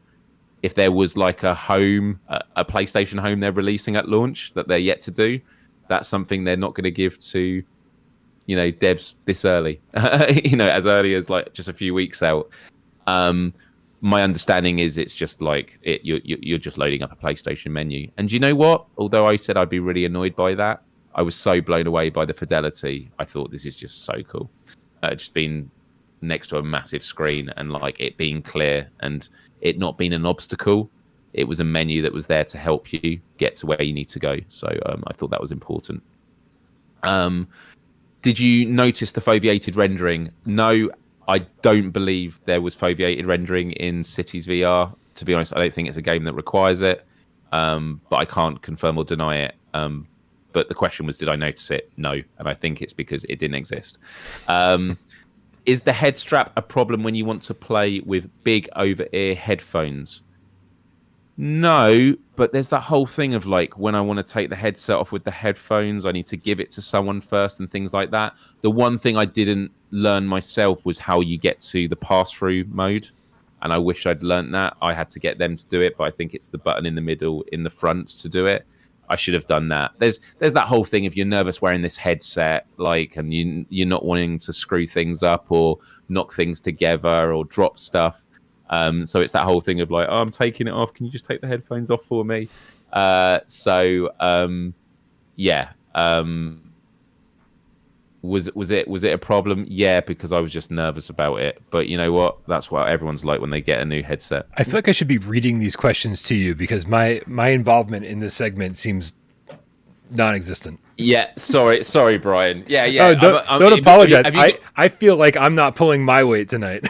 Like that's no, it's good, man. I mean, you lifted a lot of the first part of the show. Have you got them in front of you? Yeah, so you can see them. No, not currently. That's cool. I can load them up. For you you sent me the link earlier. I can get it. Okay. Yeah. Cool. I'm on number 20 at the moment. Yeah. How's everyone doing in the chat, by the way? Sorry, I've not been reading the chat because I've been trying to go through these as quick as I can. Once again, thanks. And we're 5 away from 600 likes. Yeah. Someone says bottom right button is pass-through. Thank you. And that would make sense because I was wondering what that button did. And that is why. Yeah, you just have to read the next one because that's cool. That's cool. Yeah, no worries. I was just enjoying reading the chat for a bit. Going on. How much light gets in the headset, like under the nose? By the way, I'm just going to type the link in the chat for you in Discord there for you, Brian. Oh, you're in there now. I got it. Cool. How much light gets in the headset, like under the nose, or is it completely blocked? Completely blocked, honestly. And it's one of those things of like, upon reflection, when you mentioned, I was like, oh my goodness. I mentioned earlier that there'd be a question where I give you 2 different answers. If you ask me the question why I'm in it, and when you ask me a question afterwards and I reflect on what the experience was like, I think this is going to be a question where whether you ask me why I'm wearing it or afterwards, it's going to be the same answer. It was completely blocked. And I feel like PSVR, you kind of feel it on the nose, don't you? You feel it on your face, the cover. I mean, it kind of rests against your face. Like, yeah, but I mean... I am tempted to say that this you don't even feel it. Like I don't know. Again, it's really tough to answer these questions because you're talking about the overall experience, right. And the feeling was I was so engrossed in this game, which again isn't VR AF, right? That a lot of these things that might have been the case just didn't cross my mind. Yeah. And that's amazing because that's the whole point of immersion. It's to take you out of the world that you are in. I've talked to a lot of developers about the PSVR2 headset, Myles, and all of them seem like they're on the same page regarding the amount of light that gets in. And it's more of a gasket that goes around your face this time rather than flaps. The flaps allow light in. The gasket is like kind of flush with your face. And yes. So, again, I think that this is just the way to allow either no light or way less light in to your gameplay experience. Yeah, no, for sure. Myles, next question, number 21. How did Cities VR look and feel in PSVR 2? How were the haptics, the controls, the visuals, and has Fast Travel Games shared any specifics about the PSVR 2 enhancements compared to Quest? So I've covered all that already in terms of the enhancements, which is great. Can't give huge impressions, but what I'd say is, and I did mention it in my impressions of the PSVR 2, is the haptics. I described it as being, very nuanced and interesting with the textures, like going on menus. And as soon as I said that, I thought, I hope people don't like misinterpret it. And then when they play the game going, it just feels like a menu. It's like, yes, it does. But the whole point is it's not just one sensation as you're going down it. Like it's what you get with the DualSense controller. And it just makes me excited to see all the ways that they do it. But the controls going to take a bit of me getting used to, because when I was there, I was also having to get used to having 2 sticks on the Quest. So the Quest, I was constantly like speaking to Debs about, like, when I was getting things wrong on games, I was like, I feel that this control isn't right, but I think it might just be because this is my first time using a Quest where I'm not using Move controllers and I've got 2 joysticks and, the buttons just make sense. And that was the same with PSVR2. Did you notice any visual artifacts like chromatic aberrations, mirror effect, anything? I think I've got to be careful with answering this question because it would relate to Cities VR. Mm-hmm. I would say that they're still polishing, the game and that. I can't really answer this. All I'd say is there was nothing that concerned me. Basically, there was nothing there that I thought this is a hardware problem. Yeah. This is because of the limitation of PSVR2. Right. This is just stuff that they're fixing from their end. Right. Again, I'm glad I got to that. And maybe some of these things would be easier to see on like in a darker game, in a horror game or something like. But Cities looks bright as hell. So yeah, usually those aren't the games that spotlight these issues. Did you notice any drift with the new headset? PSVR1 was sometimes horrible with this. Yeah, I mean, I remember playing Beat Saber, and it's always a question of like, was that me that missed the block, or was it the light tracking that missed the block? And I used to get these weird. This is a bit of a side issue. I used to get this weird glitch on PlayStation VR for Beat Saber sometimes. Actually, might have happened where suddenly the tracking just went, and like it's like you're frozen, and all the blocks are going, and then you'd fail the song. And I felt like it was definitely a hardware tracking issue thing. I'd sometimes have to reinstall the game.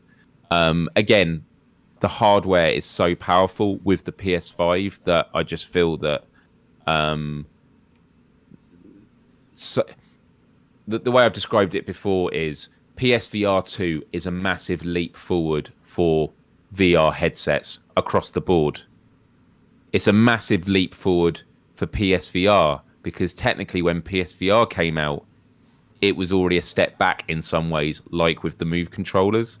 So you're getting like a double leap. And as someone, again, who had gone from PSVR to PSVR2, it was like mind-blowing. And so I'm also mindful of that for those of you that perhaps are using good headsets on other platforms.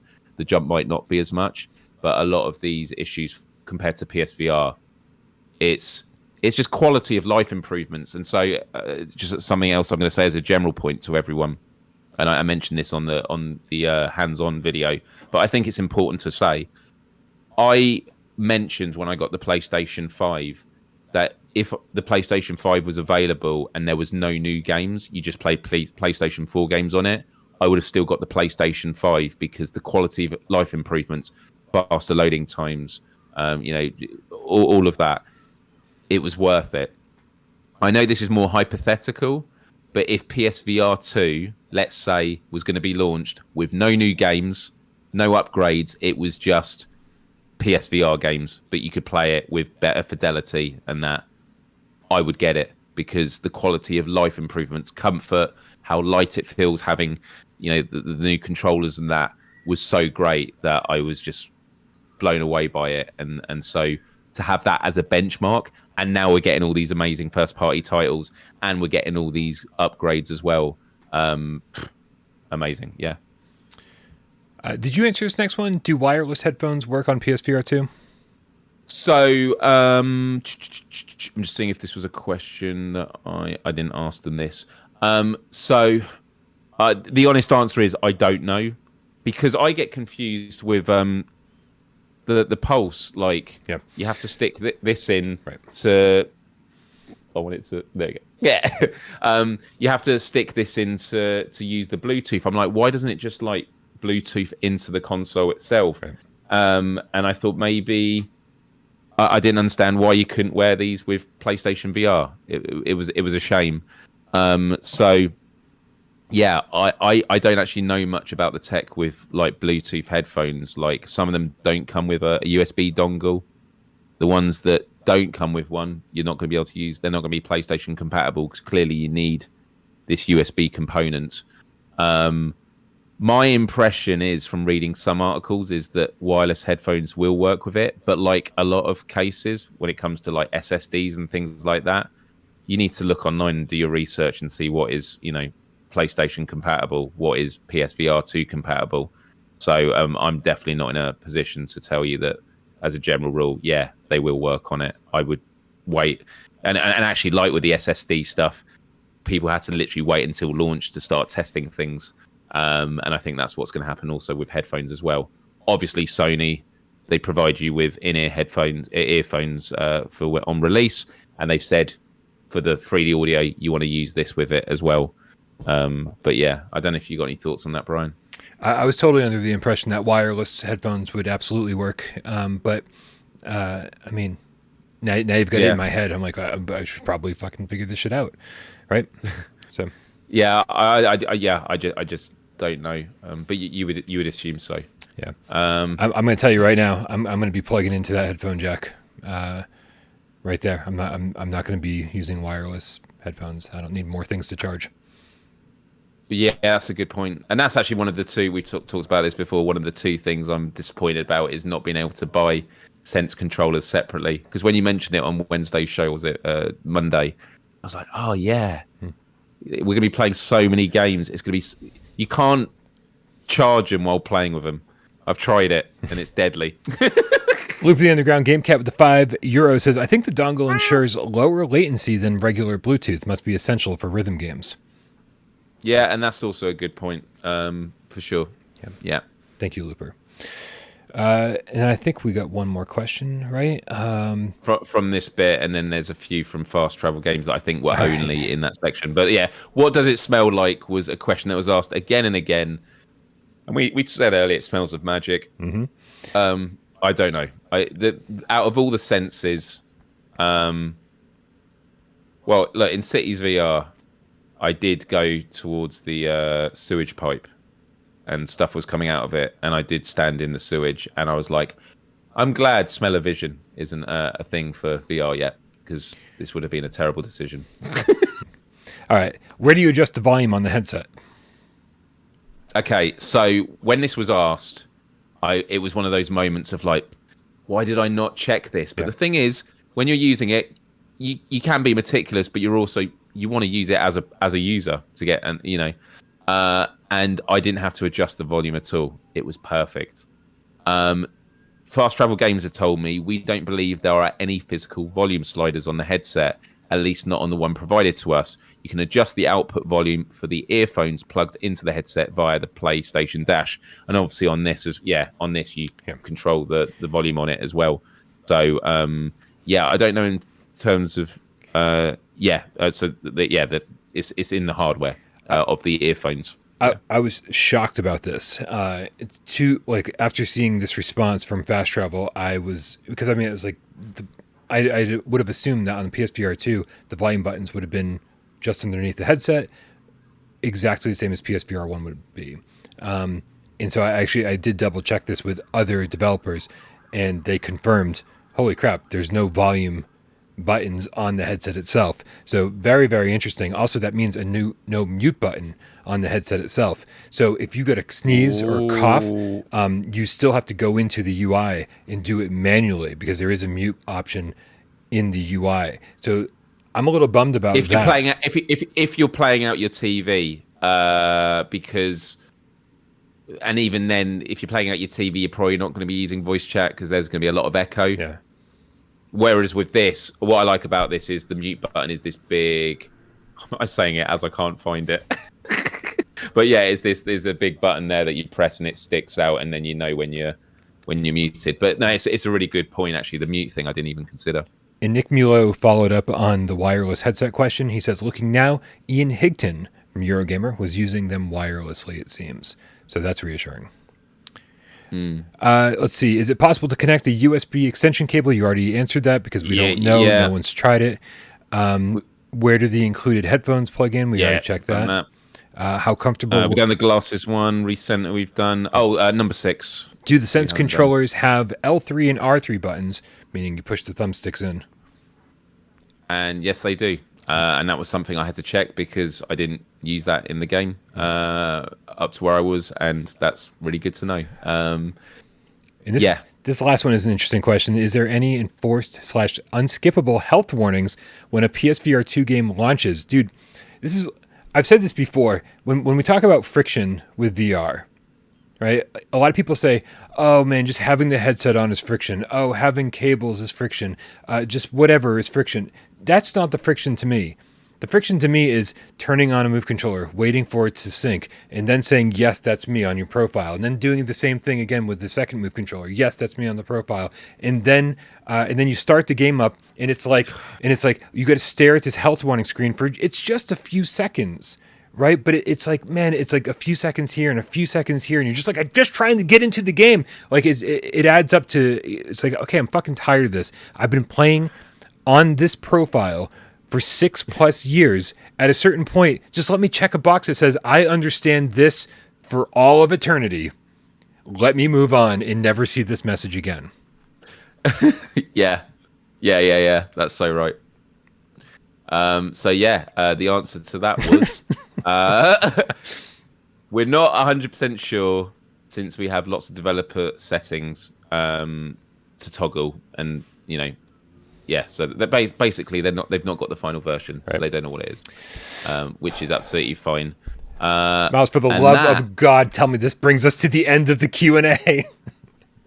Yeah, that is the last of the questions, unless there was any that came in on tips that are still hanging, but I think we're good. And someone said, we're coming up to a 3-hour stream. I have to say, though, with the 2 topics that we had today, it was 2 episodes. Yeah. Like, I had a sense it was going to be 3 hours. Like, we've tackled 2 massive ones today, and the timestamps are going to be an absolute godsend. So sorry, Henry.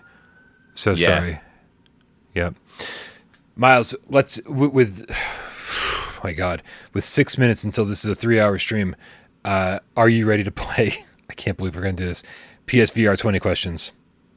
No, I'm not, Brian, but let's do it. Yeah. Get ready, everybody, because I've got a PlayStation VR game in my head. You guys out there in Myles have 20 yes or no questions to figure out what game that is, and only 6 minutes on the clock. We're going to put the clock up right now. Here we go, Myles. On your mark. Get Des. Go. Do you primarily shoot guns in this, Brian? I would say a good amount, yeah. A good amount of weapons, that's good. Good amount of shooting. Is there multiplayer? There is multiplayer, yes. Okay, there's multiplayer, that's good. Is it military themed? No. I mean, so slightly. Yeah. Okay, yeah. Slightly, yeah. Okay, but no. Right. Okay. Not primarily. Is it? Is the style? Is the art style going for realism? That's probably the intention. Yeah. GameCast. I'm gonna be looking in the chat in a moment.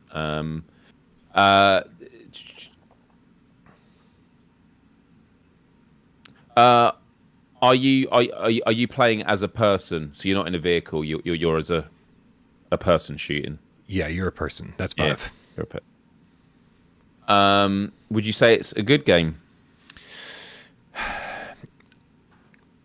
It's average, maybe below average, but there's something there. Okay. I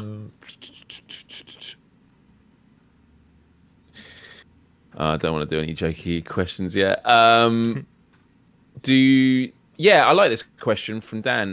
Do the things you shoot back at you? In single player. I don't know. I don't know. Okay. Yeah. Okay. I'm not going to cover that. I don't know. Does it have full locomotion? Yes.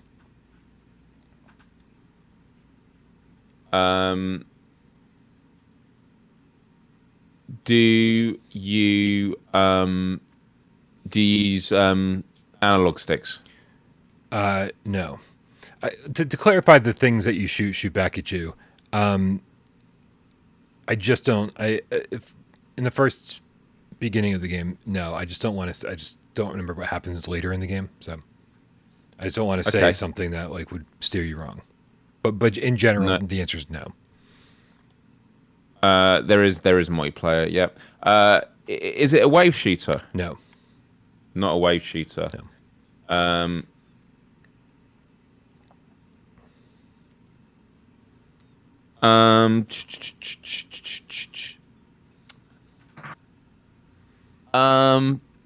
Okay, I think I'm.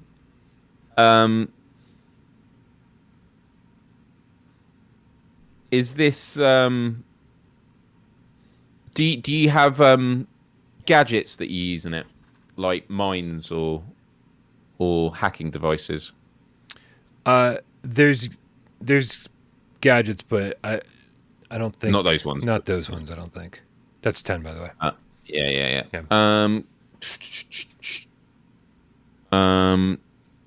Yeah, actually, he said no analog sticks, so it wouldn't have been firewall. Right, guys, we got a good amount of shooting, multiplayer, slightly military, realism in aesthetic. You are shooting as a person. The game is average to below average. Actually, yeah, definitely would have been firewall. Full locomotion, no analog sticks, not a wave shooter, and there are gadgets of some kind. Are you? So it's co-op. The multiplayer is co-op. Yes. Yeah, it's co-op multiplayer. That's a good distinction. And I would. Is it primarily based in the snow? No. It's not in the snow.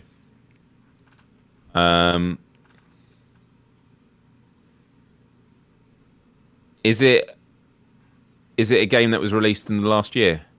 Yes. And are you is it 2-player? Yes. And was it released in the last couple of months? Yes. That's 15. And would you say the aim of this game is to like survive? I mean, 1 or 3 of the games is to survive. Yeah, 1 or 3. Yeah, that's interesting. That is interesting. Yeah. I honestly don't know what this is, guys. Brian, is this Survive? Myles, the game that we're looking for by Candy Makers, released December 23rd, 2022. It is indeed Survive. Well done. Well done. Thank you, GameCast. Thank you, GameCast. And we don't know about a PSVR2 version. We know that they're making one. That is currently that is apparently, according to the devs, what they are focused on now is porting to PSVR2. We don't know anything else about the PSVR2 version, if there'll be an upgrade charge or when it's coming out. But just happy to hear that this game is getting another chance, because the PSVR1 version's a little rough. Especially janky with the Move controllers. So hopefully next gen we'll get a nice crispy clear version of this instead of the blurry version that we got currently that controls nicely with the Sense controllers.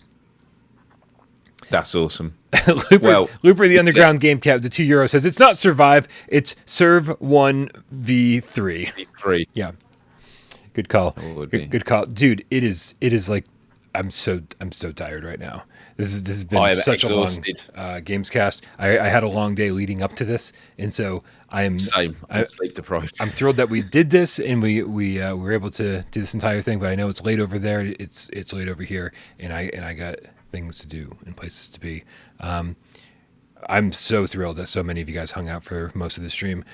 Really appreciate it, Myles. Thank you so much for hanging out. It's been a long stream. Sometimes these are rough, but I feel like this was a really fun one. So guys, don't forget to go subscribe to Myles, youtube.com/Myles. It's very, very simple. And you're definitely going to want to... Callisto Protocol tomorrow. Exactly. Tune in for Callisto Protocol tomorrow. I want to tune in to Callisto Protocol tomorrow. Very, very excited to see how that goes. Guys, join us on Discord. Click the link in the description below because conversations like this happen 24/7. I absolutely love hanging out on Discord. I'm there all day, every day, a ridiculous amount, usually hanging out in voice chat. And of course, just a real shout out to all the people who help the channel run. All the moderators make my life so much easier every day. I mean, way more than anybody out there knows, except for the moderators themselves. Jamie Meow, who uploads this to podcast services of your choice, yes, including Spotify. Thank you again for making this a top 25 and top 100, depending on where you live. Podcast, love it. Also, Sci-Fi Game Cat Henry, who has the impossible task this evening of adding timestamps to this show. Amazing. Thank you guys so very much. Thank you all, everybody who hung out in the chat. Thanks everybody who helped on 20 questions. Everybody who tipped tonight and basically paid for my Gran Turismo setup. You guys are amazing. Thank you to Fast Travel Games and Emma for the mug. There's Emma. There she is. And of course, everybody who watched the show, sat back, and didn't say a goddamn word. We know you're out there, and we love you just as much. We love you. Love you. Happy Friday, Myles. And happy birthday. It's officially your birthday here in the UK. It's officially, without paroles, 8th birthday. Amazing. 8 long, happy birthday. Amazing years. Thank you, Myles. And here's to another 8. Let's hope so. The fear in his eyes when I said that. Good night, everybody. Good night.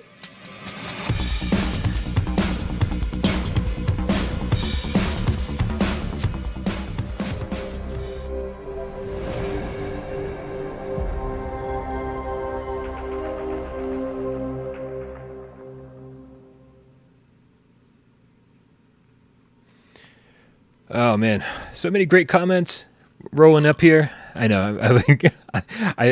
This is the last thing we need to do is have a post credit scene. That's the last thing we need to do. I'm just looking through the comments. Everybody's so positive. Thank you guys. You're all fucking amazing. A lot of happy birthdays. People are thrilled that there's 600 likes. Thank you guys very, very much. We love you. But it is time to call it a night. Yeah, thank you everyone for the generosity with everything watching. And if there are any new people that are about, just welcome to the family. You're gonna have an amazing year and beyond because, the bottom line, the verdict on my hands-on impression with PSVR2 is, my goodness, we are in for a treat, and that's without even considering the games that are going to be launched with it. And that's why it's been kind of cool to tackle both of those things today. Like, I just feel that if there's anyone out there that's ever thought, I want to know what the right time to jump into VR is, this is it. Like, undoubtedly, like, this is it. And, can't wait to crack on with it. Only 32 more days, man. 32 more days. We're closing in on a month. It's crazy. Absolutely crazy. We've been waiting years for this. Thank you again, everybody. Have a wonderful night. We love you all.